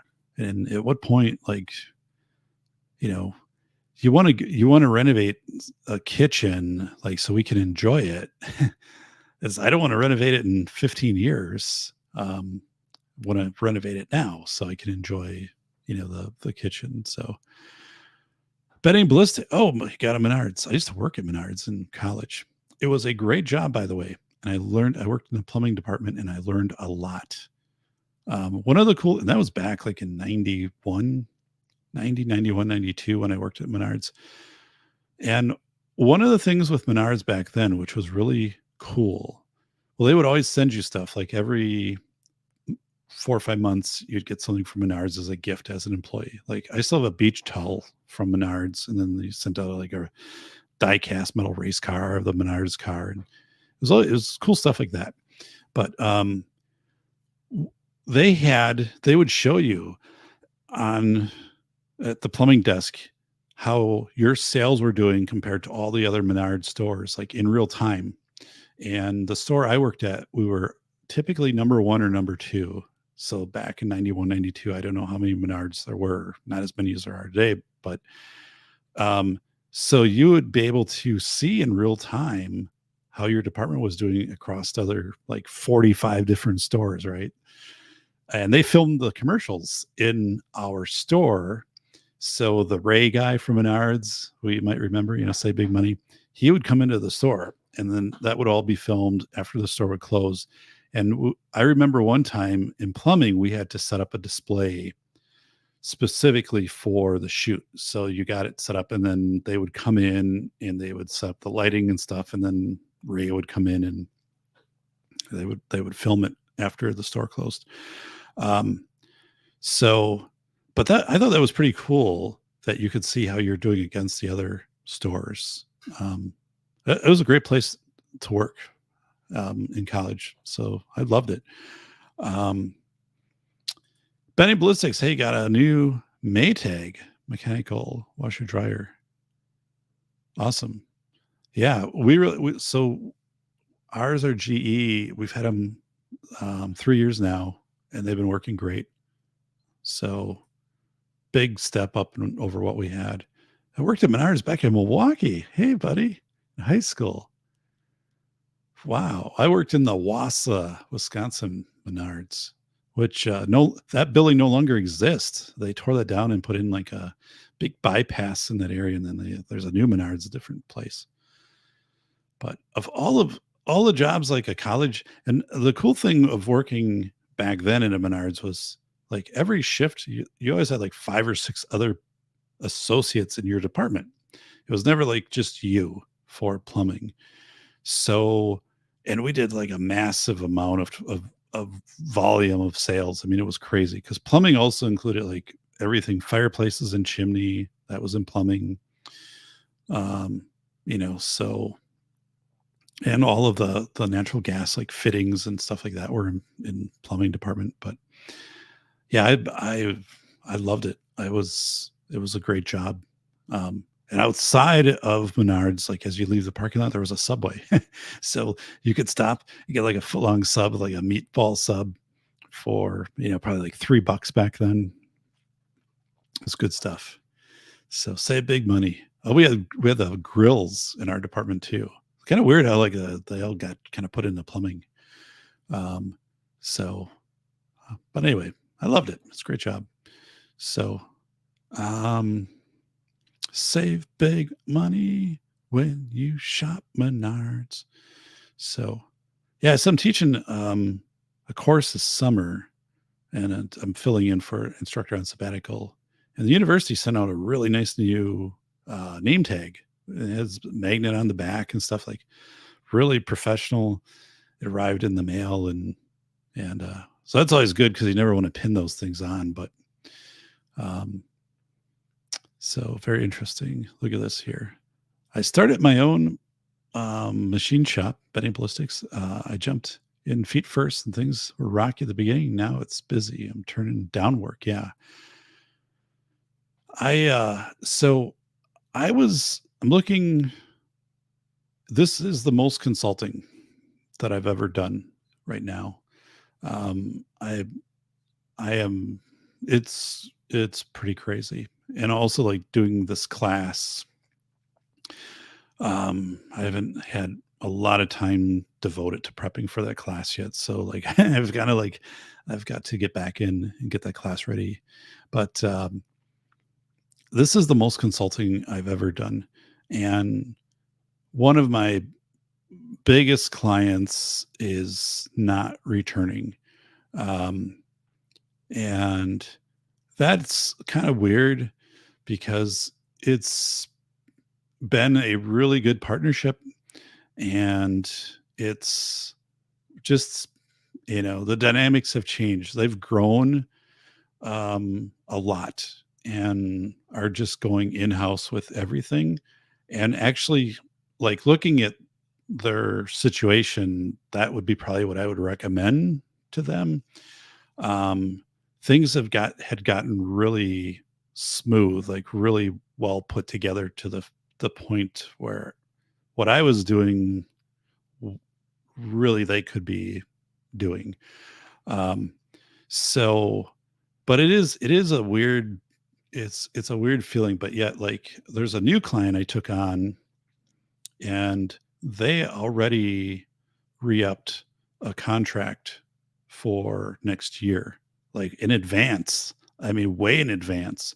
And I had a meeting with them today, and we were finalizing things, and they were just like, we love working with you, and da da da, and I'm like, okay, a couple things here, like just want to make sure we're on the same page, and because, but yeah, it's a good match, and that's the thing is in the consulting that I do, for the most part, you're with somebody, like a school district or a school system, and you're consulting for like maybe a year and a half, and then that's it. It's kind of short term. It's not like, and then you're moving to somebody else, like, so there's always demand out there. Like I could be working I could be adding hours, just kind of like you're saying, bending ballistics. Like I could easily do that. I don't have the capacity to do that in other things that I want to do, but so like I couldn't teach classes, or I couldn't consider writing a second edition of a book if I took on more consulting. But it is a weird feel, because the usually when you're working with clients, because I consult largely in areas of like special education programs, right? Some school safety stuff, but the school safety stuff is really about accessibility for safety drills, and like I don't get into um, lockdown drills and going through buildings and telling you what is a safe entrance. That's not my expertise area. Policy, yeah, um, but the other stuff, I'm really good at, and because I've worked with so many different clients, I have like a really good onboarding process with them, and then of how to kind of get them to a point when really they should be self-sufficient and not need me anymore. And so that's always bittersweet, because like you get to know people and get to know systems, and things are working really well. But when that happens, then the next step is probably that you'll exit from them, and there'll be somebody new that you'll be bringing in. But it also keeps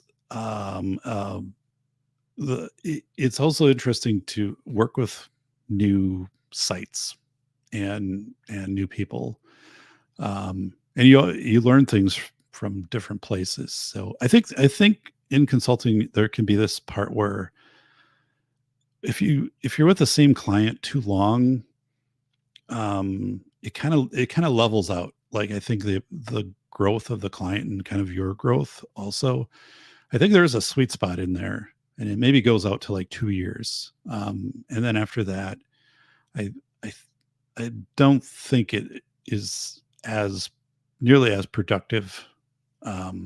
So, and that's served me well. Like I have a real good sense with clients of when to kind of move on, um, and those always exit in really good terms, right?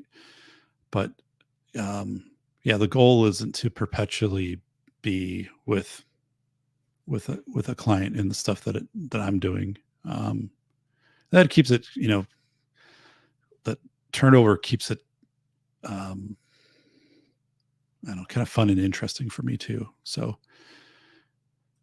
I just upgraded bending ballistics to 7-axis and arc or CNC. It's transformed my turn around from 6 hours to an hour. Wow, that's crazy, crazy good. So yeah. So doing a recap here, because I'm gonna go to bed soon. I usually do not stay up this late. So School of Airs and The Velocity of Information, both of my books are on sale. The audiobooks are on sale right now. Go to Spotify, Barnes and Noble. $5.99 School of Airs, $7.99 Velocity of Information, narrated by Ben Hawk. Those are bargain prices. So those are through the end of the month.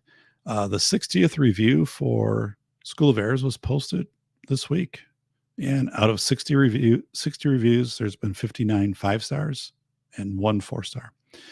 There's 30 reviews for Velocity of Information. That one's been, I think the book is awesome, but that's a more polarizing book. So the reviews kind of are all over the place. Like there's a review, I think there's a 1-star review on there, and the person says like, "This was my idea."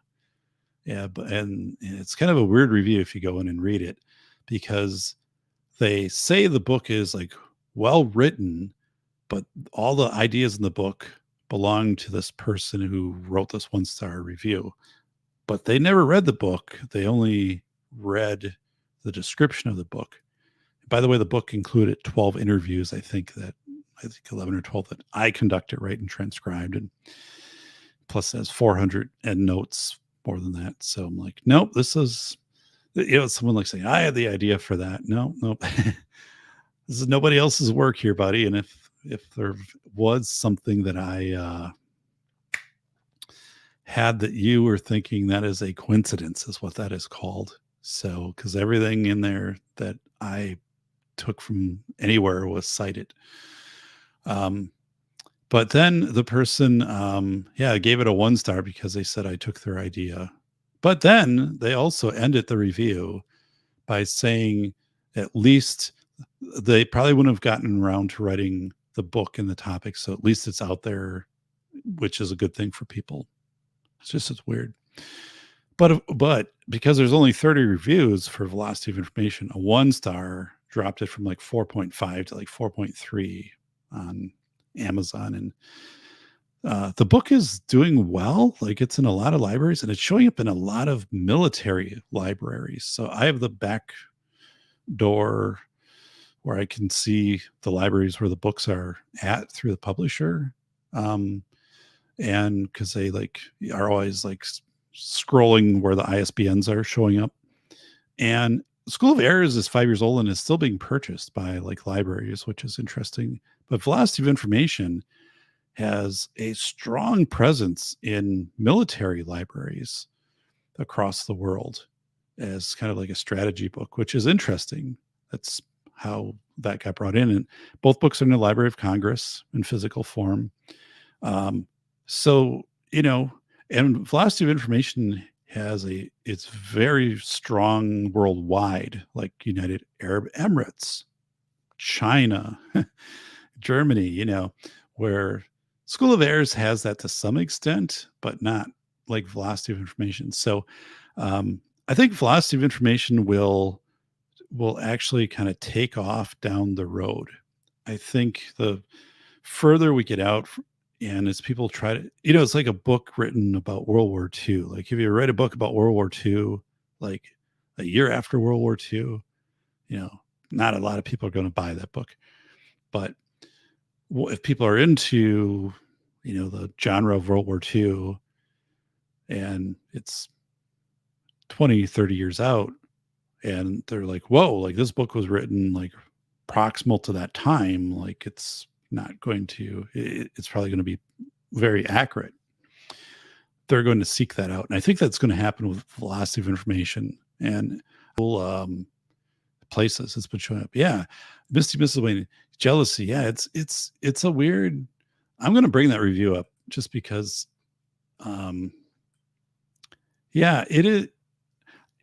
And I don't know who this person is. I did refer, I made a complaint to Amazon because I said, it's one thing to have a critical review. That's fine. You can do a 1 star and say like whatever's off. But the person in the review said they did not read the book. So, that to me shouldn't have been allowed. And then they overruled it and said, no, it's going to stay. So yeah, let's go down. Let's go over here. So, okay, I'm going to move us. I'm going to share screen here and read this review. But this is why, if you know somebody, if you've read Velocity of Information, if you want to buy it for $7.99, please do so, because a couple of reviews would really be helpful. So this is by Robert Anderson, and he's left other reviews, but I couldn't really learn more by clicking on this thing here. So here, this is a little bit small. So let me see, get this. All right. So this is his review. And he says, I coined the term velocity of information in 2009, on record since 2015. Okay.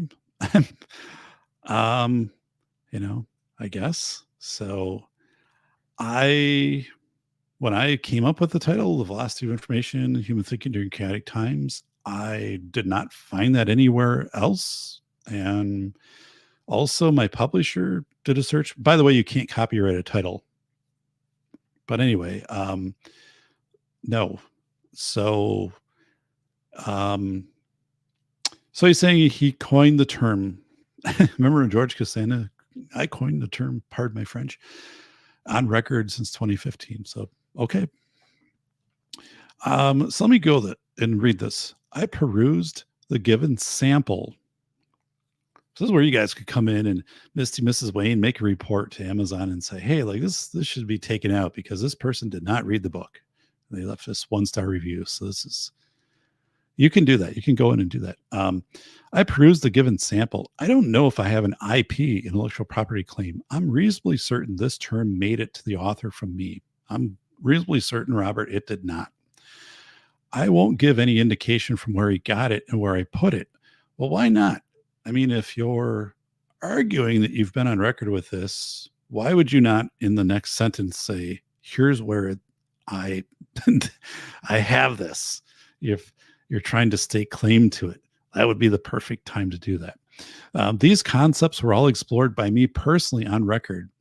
Interesting, because again, I interviewed 12 people, Larry Lawton, Robert Travis, Morgan Rogue. So, a large part of the book comes from those interviews, but if these concepts, finite voltage, came from you, then I don't know. You're a time traveler and somehow you shared these with me in my sleep and consciousness, and they've worked for it. But no, I mean, I generated everything that was in there, and the stuff that was, there were a few terms like crowd in behavior, and I cited where those came from. But infinite voltage came from Dr. Paul Rapp. But so anyway, I wouldn't even begin an IP claim, intellectual property claim, as this sort of thing happens frequently. And at least I didn't have to go through the trouble of writing this myself. Well, first of all, yeah, you have no grounds for an intellectual property claim, and my publisher would be ready to counter you. And again, I have 400 citations in the book where I've got the sources plus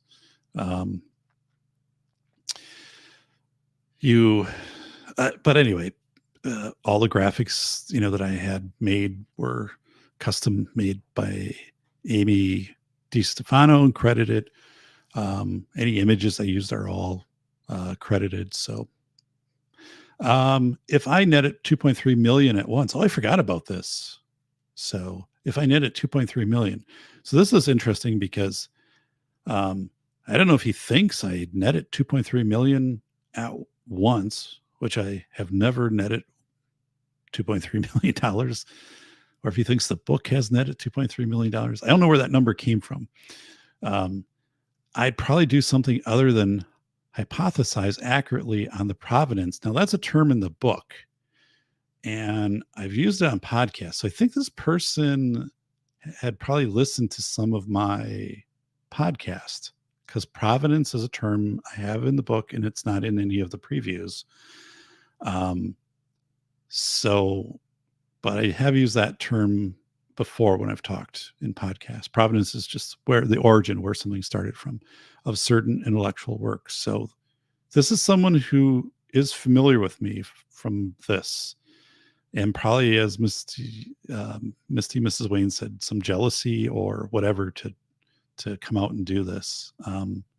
So if you write a narrative, if you give a 1-star, it's not weighted as heavy. But if you do 1-star plus narrative, it's weighted heavier. So it drops you down more. So this person did this hit piece on the book, right?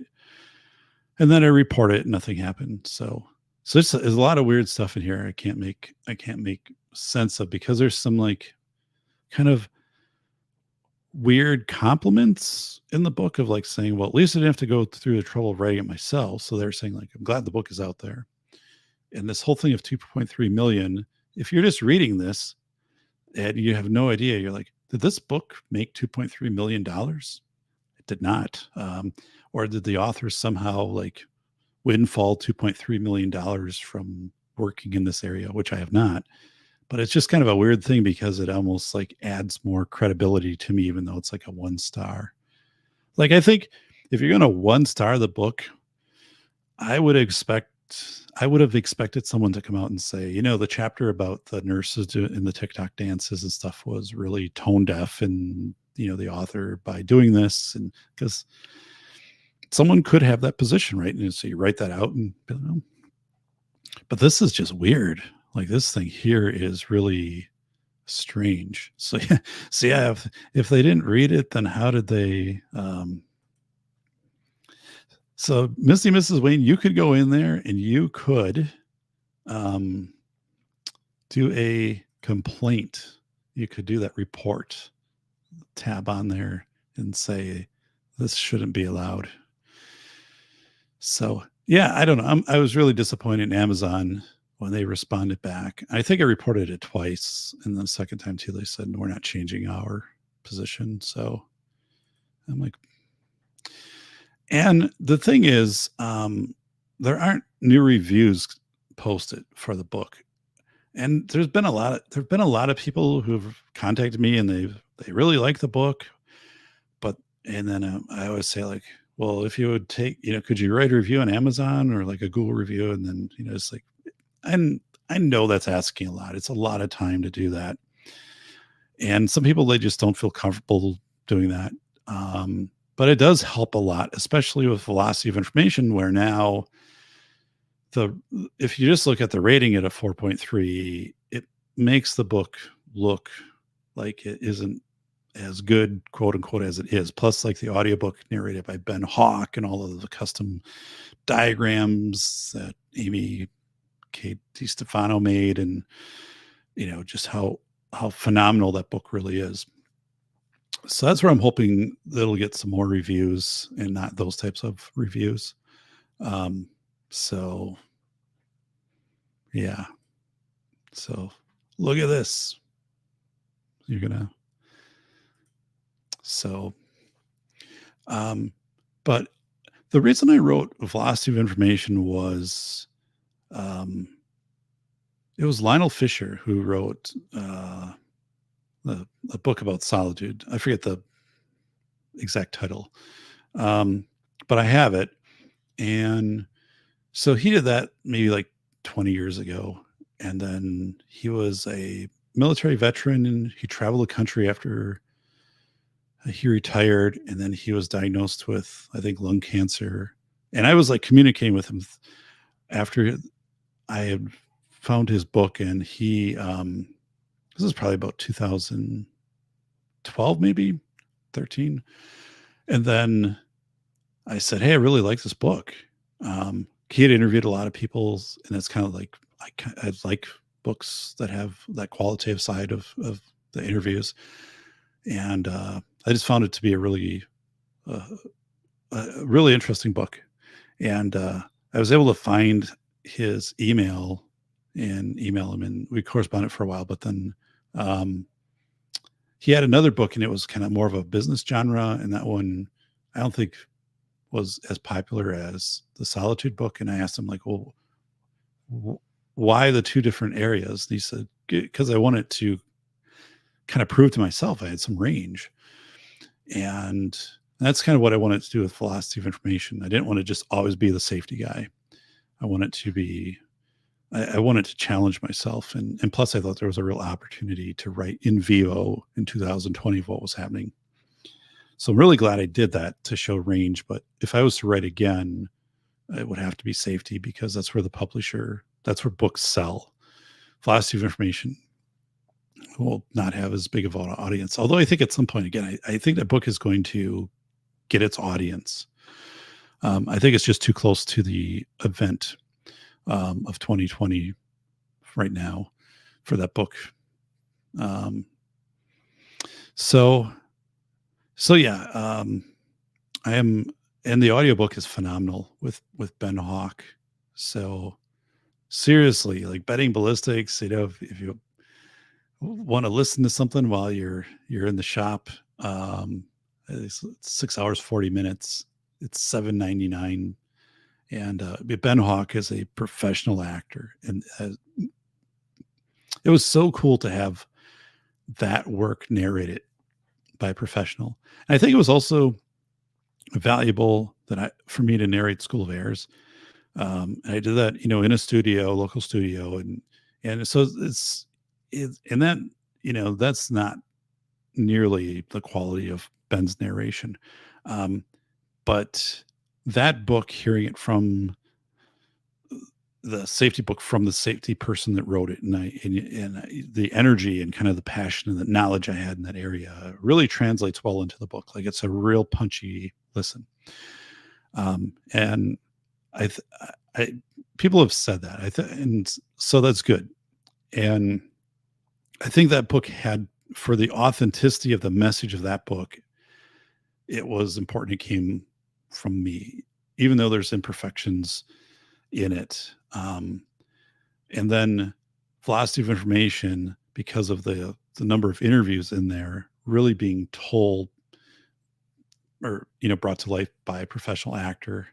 It was, and he's a cool guy, because there were people that auditioned for it, and some of them would take on different characters for, like, hey, Larry Lawton, America's Biggest Jewel Thief, and whatever, and then they would take on the sailor for Robert Travis, and that gets a little cliched, like, you don't too much of a trope. It's not, you're not reading as if you're that person. So Ben knew that, like, he's a professional. So when he came in and did the audition for the book, immediately it just stood out. So I love it. Like, it's so cool. Mr. Yeah, we still need to get that book autographed for you. So I have a little stamp that goes with it too. It's signed by the author. Yeah, I have a couple books that I need to get out to people, but it is fun. It's fun because you never know when somebody is going to see the PBS presentations. The one from 2013 really doesn't show anymore, although, like, people find it.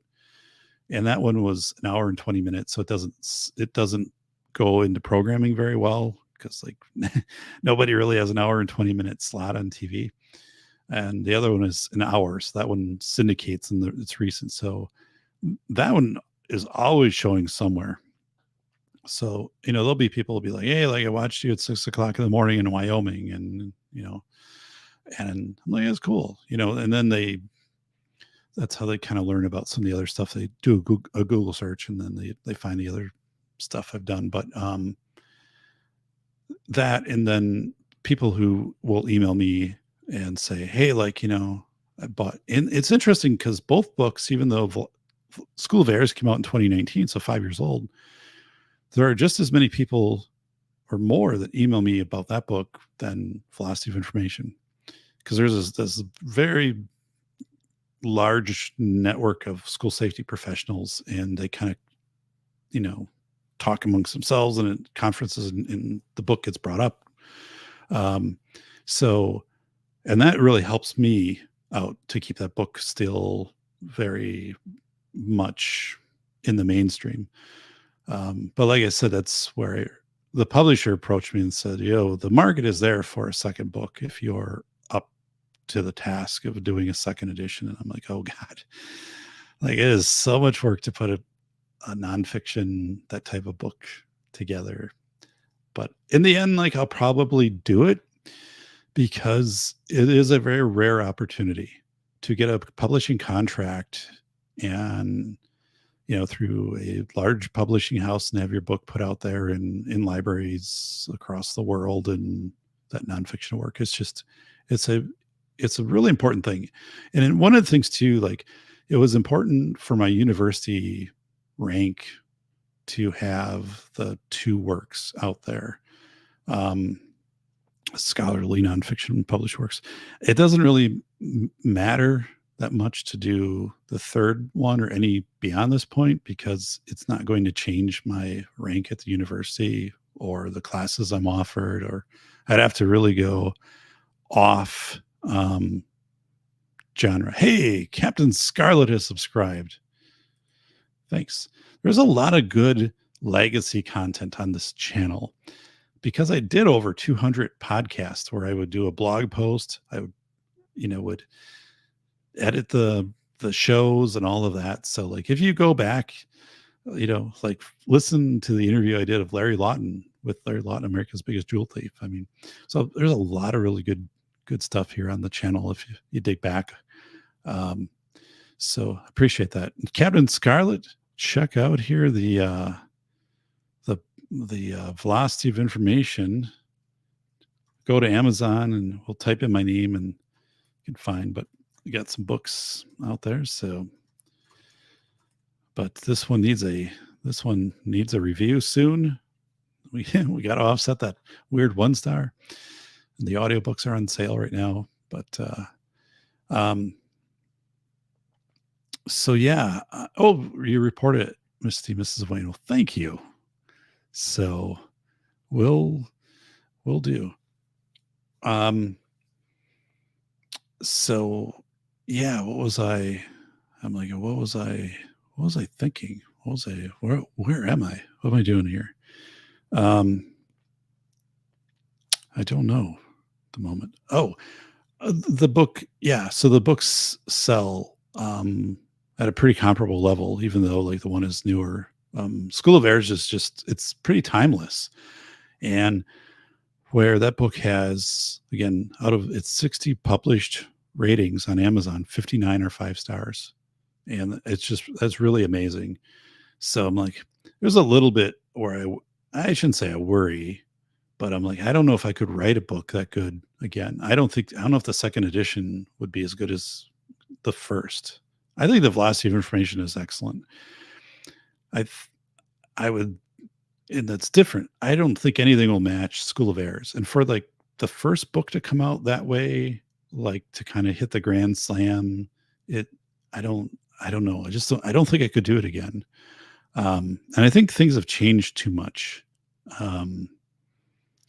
So I could update the book. I just don't think I could really create something that would have the impact that book had.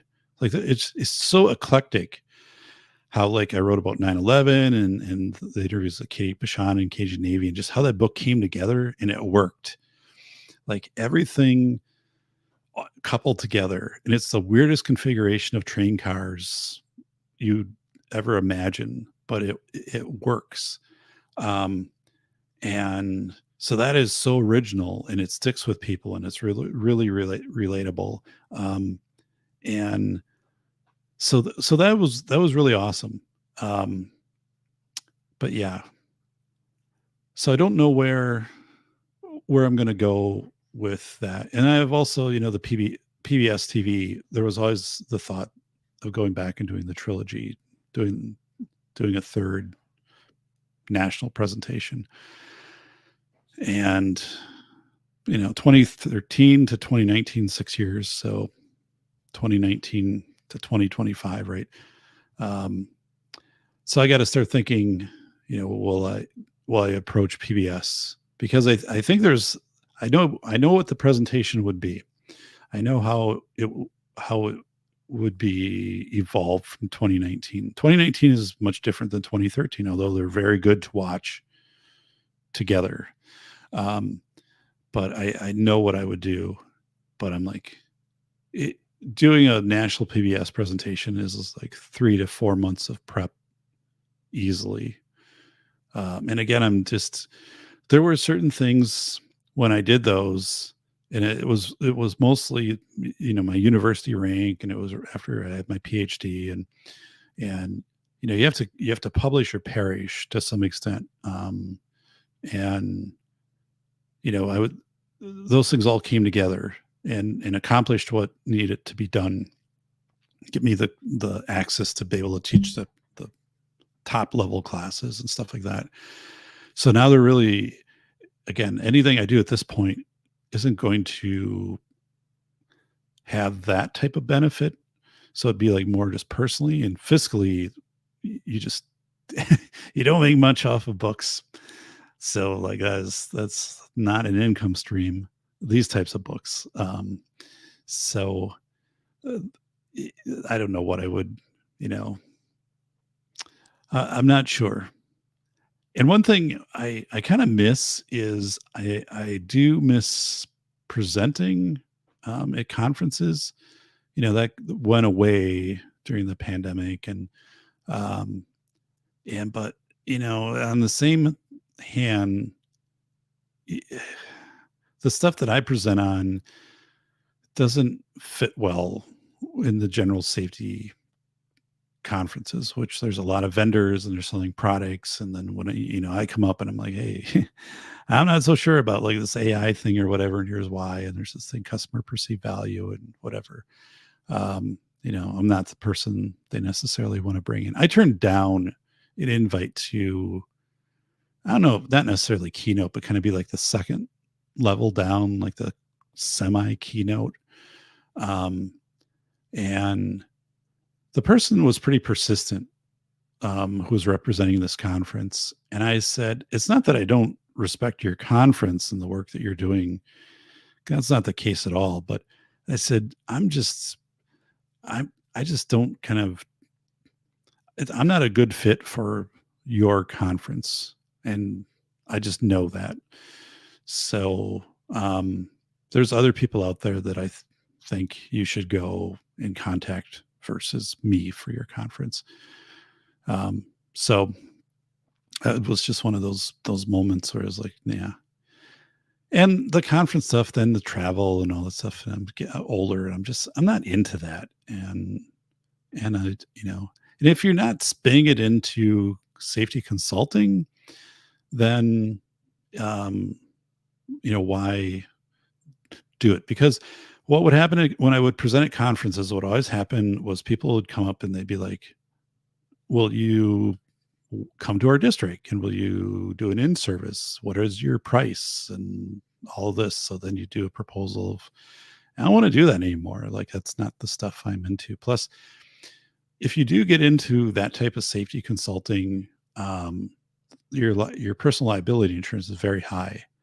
When I first started, it was maybe a few $100, and now it would be thousands if you're to go out and something happens at a school and you've consulted there. You're probably being brought in on whatever litigation is happening, and it's just not a flank I want exposed. So if I'm coming in and doing stuff on policy stuff, that's a good place for me to be. And that's my comfort zone.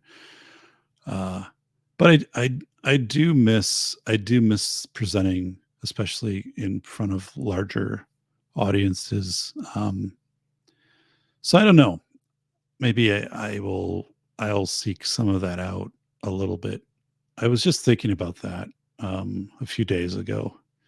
That has been a while since I've kind of been on the stage. So, but also, part of that is just by choice. So I'm not into it as much. And at the same time, like, I teach more university classes now than I used to. And I've got classes for my fall classes that I teach that are filling up already.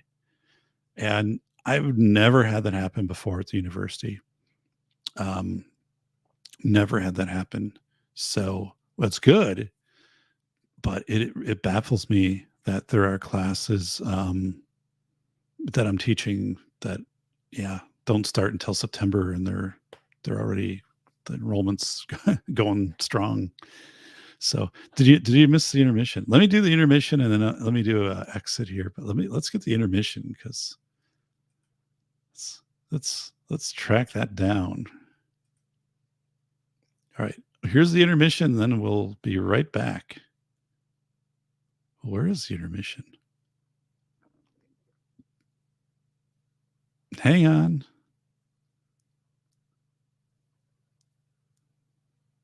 What? Oh, oh my goodness. Well, here's Ron Wayne when he met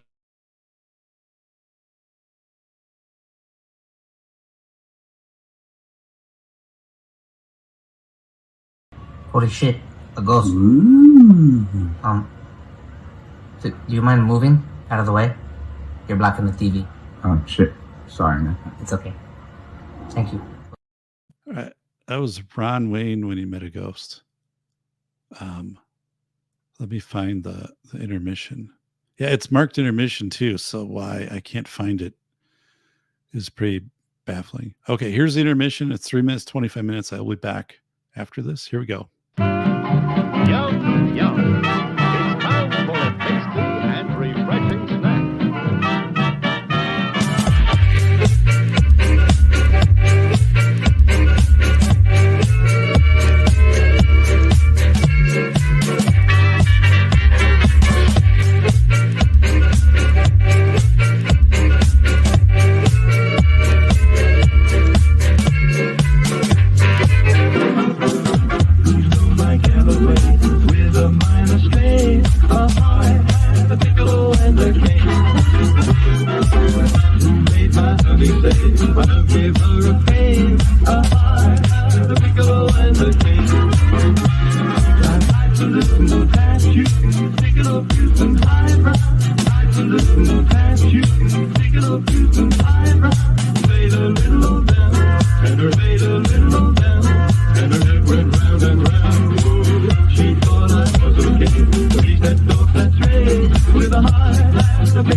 It's been a long time since that has played. So, wow. It's cool. Swamp Dog made that for me. So, it's cool.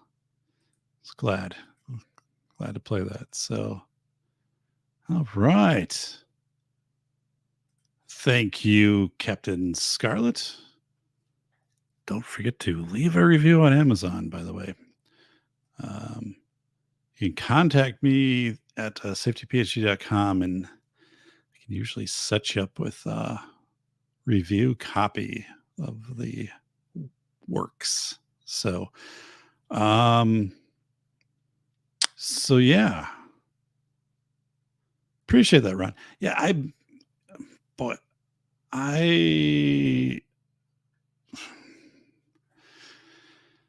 when I committed to doing the Safety Doc podcast, and I was looking back, I think it was like 2016.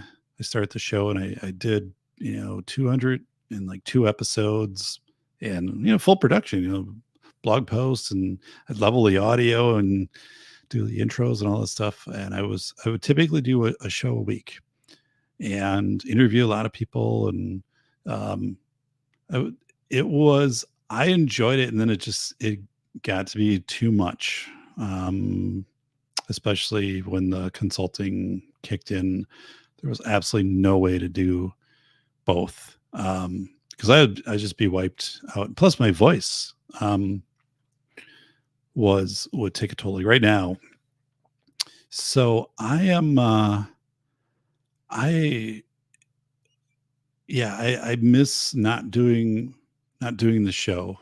And I've got to I have to think about that a little bit of how I might want to return to the safety doc, and kind of make that work out, because there really were no bad shows. We had great guests. I mean, it's interesting because people will actually cite some of the blog posts or the shows in like dissertations. I mean, there's crazy stuff out there, like, um, so I also feel like an obligation not to take down the website or take down some of the shows, because I'll go on Google Scholar and someone will have done a dissertation and then they're like, oh, I cited the Safety Docs podcast on abeyance agreements. I'm like, holy smokes. Like that I mean, it was a great show. It wasn't necessarily meant to be cited in your doctoral dissertation, but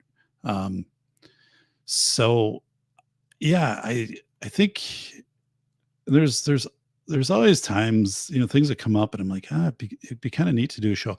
One of the neatest things about doing the show was, if I wanted to learn about something, I could just, like, Mike Dolly, head of Wisconsin esports, a year and a half ago, I had Mike on the show and I didn't really know much about esports. So we had talked ahead of time and he talked about the process, how schools get into that. It's the fastest growing extracurricular in the state, one of the fastest in the nation. Bending ballistics, we're talking about trap shooting, again, our target shooting, one of the fastest growing extracurriculars. So this is really relevant to my instructing of university classes for for students with disabilities and extracurriculars. So I'd be able to learn. I interviewed a lady who had a rescue dog, and then how that whole process worked. Like, okay, so you get a call and you're at work, then you go home. Do you have a go bag? And that was one of the first episodes. And then she was talking about her dog Sierra, and then also dogs can only do that for so long before they have to kind of reset. And then there was something like the pollen throws dogs off. So, but I thought that was fascinating. And then just, all the interviews, and stuff that I would research. Positive recency, which was a term I didn't know a lot about, but it's so say you flip a coin 8 times and every time it comes up heads. So if you ask next time, what's going to happen? People would tend to say it's going to come up heads, but it's 50-50 chance, heads or tails every time. So if you did it 1,000 times, it would kind of level out. But positive recency really leads to a lot of bad decision making, because you kind of throw probability out the window. So in school safety, I described how that kind of came into play, and the whole thing. There were just so many. Nick Schulander, the interviews of when they were shutting the universities down, and he was at Washington, University of Washington, and how that process was going. But yeah, it made me an quasi expert in a lot of areas that I didn't have expertise, like how memories work and the forgetting curve, doing shows on that. And I could just go back and go through that.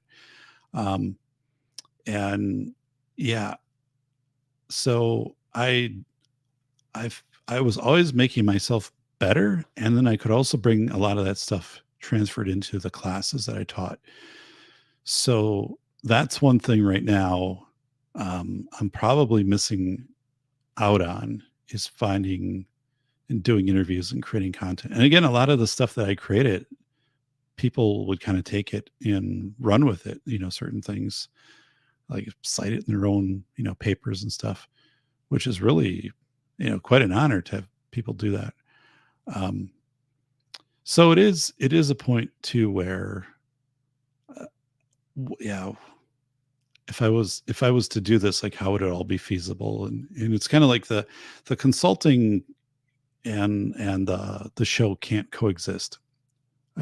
There's that just can't, those two things just can't happen. So I got to figure it out. And I'd love to be a guest on someone else's show. So, Ron, got a show going on or something. It would be fun. Every once in a while I get asked to come on the show. But it's kind of weird because I don't get asked a lot on the shows. And I just think that's kind of a weird thing, because my name is out there on a lot of school safety stuff, right? And a lot of stuff that's relevant in PBS, like, and I'm easy to find because if you go to my webpage, there's like an email address that you can contact me at. So I am a little surprised I don't get contacted more by people who just do podcasts, right? To come on and be a guest. And I've typically always, been a great guest, like fun and have a lot of range and good humor. And I like when I was on Three Beards, that was one of the most viewed shows that they had. And they have, a really good constellation of guests, but I mean, so I got to figure that one out of what, because I think I'm kind of leaving a lot on the table, but at the same time, I have to, Ron, and Ron, the stuff, that you do is amazing. And, I remember, complimenting you on things like the audio quality of, that was just amazing. Just the way you set things up was always extremely professional, and you just, kept enhancing. But as someone who was like working on that myself, of leveling audio and whatever, to see somebody do it really well, was motivating to me, because I'm like, wow, look at what's going on there. I would like to come on sometime and be a guest on somebody's show. I mean, there's a lot of cool safety doc stuff to talk about, or like it could just be, hey, where do you think AI is going to, impact safety, or what's happening like in schools and AI? And because I'm seeing that like right now, and it's like no one's ready for this. So go into that range, or even like just some weird anecdotal stories, like, when I was growing up, even some of those things, like we had a sand lot. I had talked about this before, but I grew up in a town of like 1,000 people, and we had one baseball diamond, and had like a wooden snow fence for the outfield, and then a train went through it too, train tracks, which they took out, I think, like in 1980. But then you'd go up there just in summer, like, so school would be out and kids would show up, or they would walk in from the country, or a parent would bring them in, and you'd play till noon, the fire whistle, and then you'd go home. And it was just so cool to do that. We're talking 40 years ago, right? More than probably 40 years ago. But we had one kid, Mike, had one leg, like cancer or something in his leg, So, 10-year-old with one had a wooden leg. And Mike would be there, and the older kids would make the rules, and they would kind of sort the team so it was equitable. And if there was ever like a close call or disputed call, like one of the older kids would just make the call, and that would be everyone would just go with it. But for Mike, because Mike couldn't run fast because of having one leg, someone would have to fish out from the 55-gallon drums, which were around the baseball diamond from where you put the garbage. They'd fish out a piece of cardboard, and you'd put that so his first base would be closer up.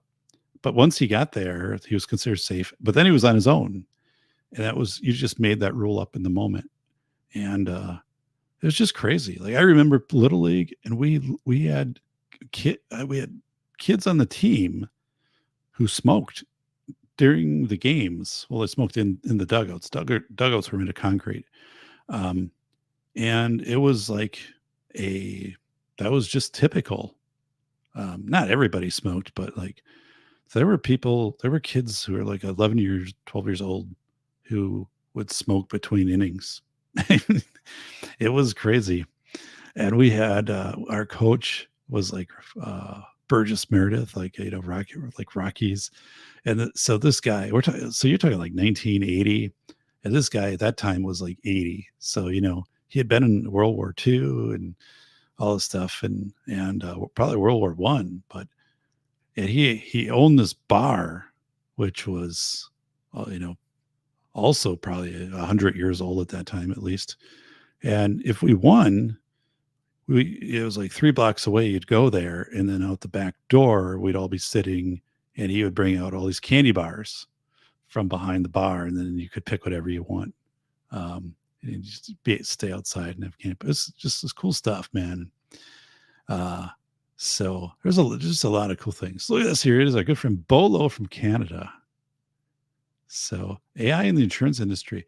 Yeah. So see, that's an interesting thing to talk about, because what I've been hearing is that insurance companies are deploying drones. So, they'll come to your town, and they know, right, which properties they are providing insurance to, and they bring a drone up and they check the condition of your house, your shingles. Do you have a trampoline outside? All of these types of things. And, they might cancel your insurance, or be like, your shingles look like they have, 10 years left. So if there's a hailstorm, we're not going to pay, or they'll cancel policies. But yeah, I've been hearing a lot of stuff with that. So, and just, it's just such strange times with Dow Jones at 40,000, Bitcoin, over 60,000, gold at an all-time high, silver at an all-time high. Like, where's all this money coming from? Considering that on Halloween, like the Dow was 32,000 and today it's 40,000. Like, that's what has happened since then. That's been awesome but yet, every insurance and the price of food has gone up and stuff like that. And our house assessment went up substantially again.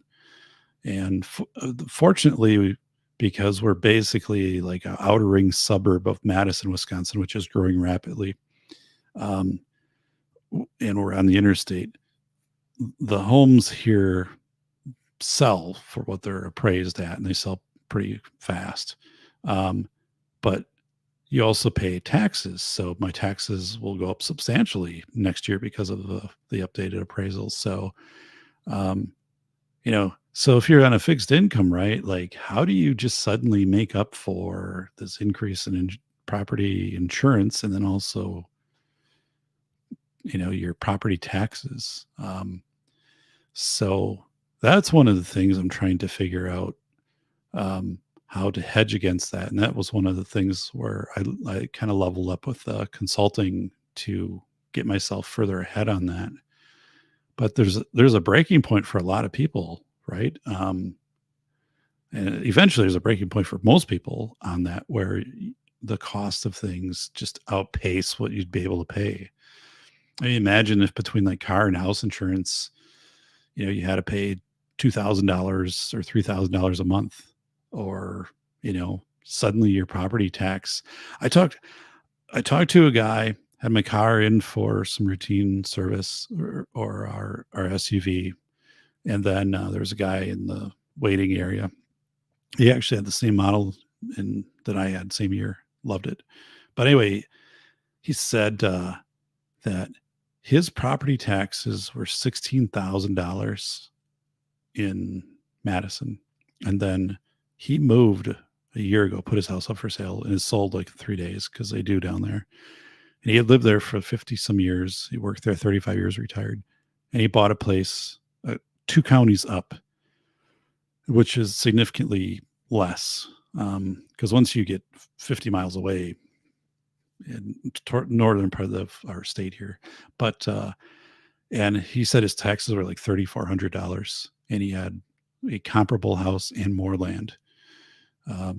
But he's like, how can you do it? Like, how can you? Because he said, like 5 years ago, I was, he was paying like $6,000. I was paying 16, and he said, you're just going to continually. You get 24, like that's $2,000 of after-tax money per month just to stay in your house. So yeah, these unrealized gains are getting. That's what it is on the on the house stuff, is getting crazy. And for the first time, like, we are really feeling it where we are at. So we've lived here, 21 years, 22 years. And I can look, and our taxes were really stable for the first like 17 years. I mean, we probably went up $1,000 in our property taxes. And now we're going up like that much in a year, the last couple years or more. So it's like, whoa. And we are getting caught up because everything in Madison, which is about 40 minutes away, but it's all interstate. And as Madison grows, then people are moving into our area. So that is causing,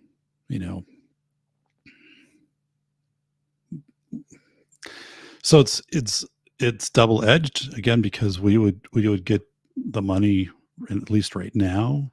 The house has appreciated, so it's an appreciated asset for us, which is good. Unfortunately, if you sold it, it would largely cost you this much to buy something comparable, unless you were going pretty rural. So that's good, but the tax side of it is really getting pretty intense. Plus, there's a school referendum for a new middle school this November, and if that passes, that will be additional taxes. So yeah, so I mean, it is something I've we have factored in. Yeah. Do you unrealized losses? Yeah. It's crazy. Burgess. That's long cigarette. Yeah. Oh, the penguin. Yeah. Our coach, he looked just like him. Same mannerisms. Could have been like a twin. And the dude, good coach. I think he smoked all through the games too. Great guy. And those are the type of, like, when you're 10, your coach is like 80, and he's been through like 3 wars, and remembers when the fire trucks were pulled by horses. There's just something to a person like that, unshakable, just a good dude. Like, those kind of mentors for like kids are kind of gone.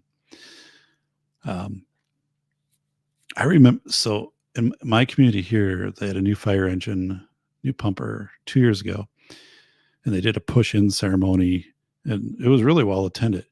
So that's where, people pretend to push, the engine in. And the fire chief's great grandma was present. She was 104 years old or something like that. And so she's in a chair, and she was cognitively, she's intactly. I mean, she's conversational, nice lady. And she talked a little bit about she remembered when they still had the horses that pulled the fire apparatus.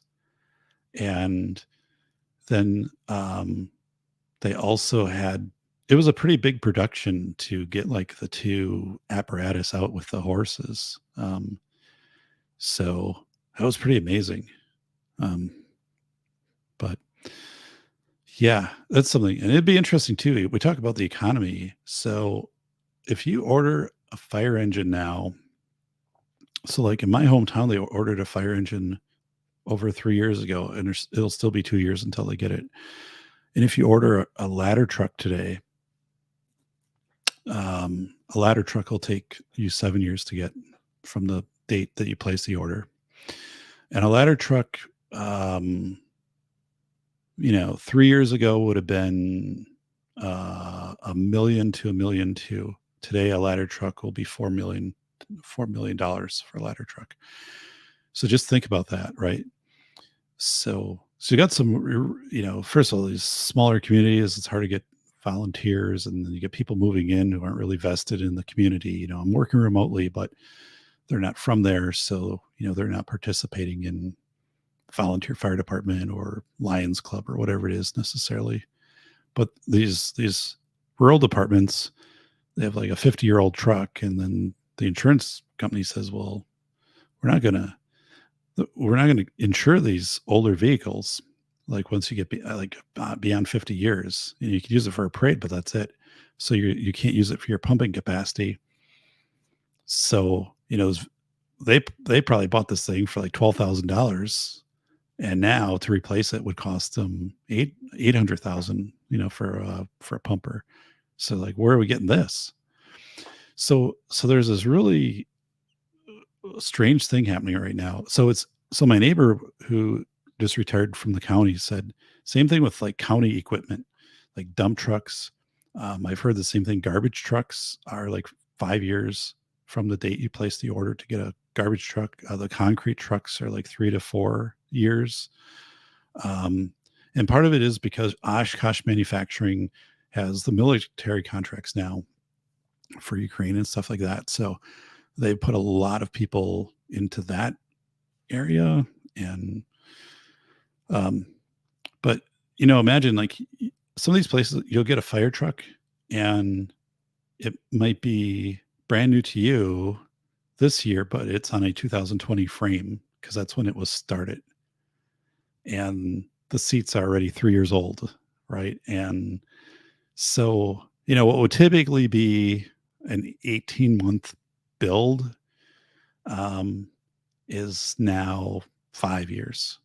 And so at what point, and then you have this force majeure type thing come into play, or you have the companies coming back and offering to buy out the contracts, keep the vehicle you have, or we'll recertify it just to get you out, just get out of this agreement. So I don't know, man. I don't know where that is going. Yeah. There was a Red Lobsters, a lot of them closed this past week. And there was a Red Lobster in La Crosse, which is where I teach, the university there. And I was talking to somebody in La Crosse, and the Red Lobster is open on Sunday. And on Monday, they closed it. They had told nobody, and by Monday afternoon, they were moving stuff out. And on Tuesday, they had an auctioneer there to auction off the rest of the contents. And it was empty. 48 hours. And that doesn't even comply with like the state warn notice for like laying people off and stuff. So I just think there's a lot of stuff that's going to be coming down. I would say bank failures. Home Depot came out and said they're seeing, some big slowdowns.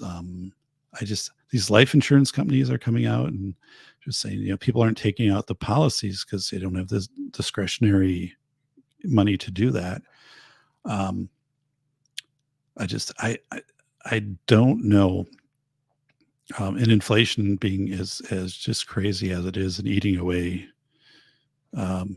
So yeah, I am it's scary, and I don't because I'm pretty convinced that the Dow at 40,000, the gain of 8,000, or 20% since Halloween is inflation, right?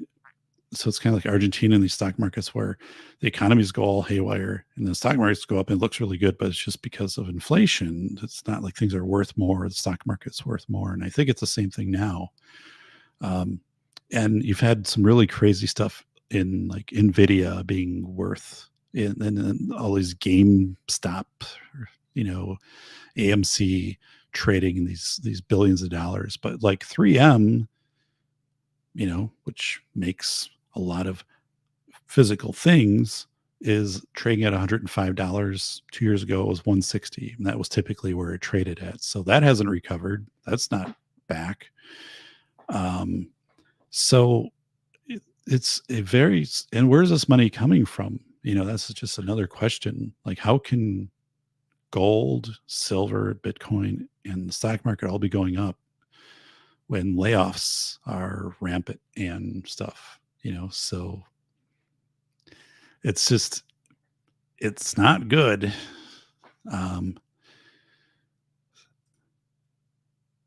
Same here. So yeah, I think there's a lot to be shared. I had a lot of fun experiences growing up. Our local pizza disappeared. Oh, yeah. We have a Pizza Hut in my community, and we don't really go there much anymore, but at a time, Pizza Hut was the thing. I would be sad if it was gone. Bola, I expect the fear thing is going to happen. Just don't be afraid. Yeah, I would say things are being completely propped up until the November US election. And then all bets are off. Because I would assume the stock market in general will return back. It will crash. I mean, it will come back to 35,000, which would, but then you've got people who are buying now at the top for fear of missing out, and they're going to be underwater. And then the housing market is going to likely come down because, but imagine, today, like coming out and trying to buy your first home, and you're having to, 4, 5, 600,000 in some of these communities, and more. But I mean, if you're just talking, or your first car and have to pay for your car insurance, and just all of these things are out of whack. So I don't know where things are going to go. And I'm starting to see for the first time in a long time, schools cutting back. And that I thought was going to happen. And it is. They're because there are fewer kids, for one, right? And the other thing is the cost of personnel and insurance and things like that is going up. But yeah, it's wild stuff. Well, guys, I'm going to call it a night. It's going to be 87 and sunny here tomorrow. So I'll be doing yard work, and then Sunday I'll have to get back into consulting and paperwork and stuff like that. And then I'm going to take Labor Day, and Labor Day I'm going to work on university stuff from sun up to sundown. And by the 27th night, I think I'll have everything built for the summer class. And if I don't, I'm in big trouble. So, all right. Good to see everybody. Appreciate all of you. And I am going to take us out with our famous takeout here. Here we go. But first we have to see Ron Wayne and a ghost one more time before we do that. So here we go. Ron Wayne seeing a ghost.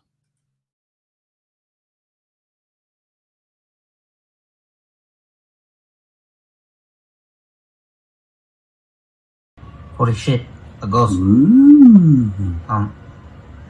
Do you mind moving out of the way? You're blocking the TV. Oh, shit. Sorry, man. It's okay. Thank you. All right, that was Ron Wayne seeing a ghost. Pretty much took it in stride. It was also cool of a ghost to just be like, yeah, I'll move. And then we'll take us out here with our good friend Graham Wilson from the Super Piloty Show. Graham has been doing regular shows, and he did some while he was down in El Salvador, which were awesome. So check out Super Piloty, our good friend Graham Wilson. But here we go, everybody. Have a good night. It is a safety doc. Take care. How were the beans and chili that you had for breakfast? They were delicious. Thank you for asking. But now I am very gassy. I'm sorry to hear that.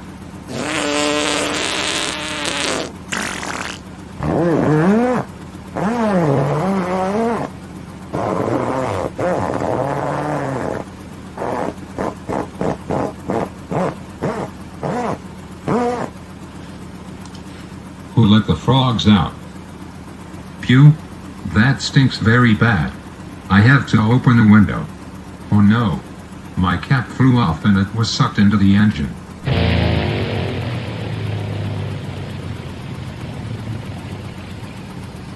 Holy smokes, the engine just cut out. We should use the DiY model to help us make the right decision. Mayday. Mayday. I am declaring a beans and chili emergency. Please advise for landing. Flight 019er, 2 miles northeast. Turn left at 90. Maintain 4,800 to establish an approach.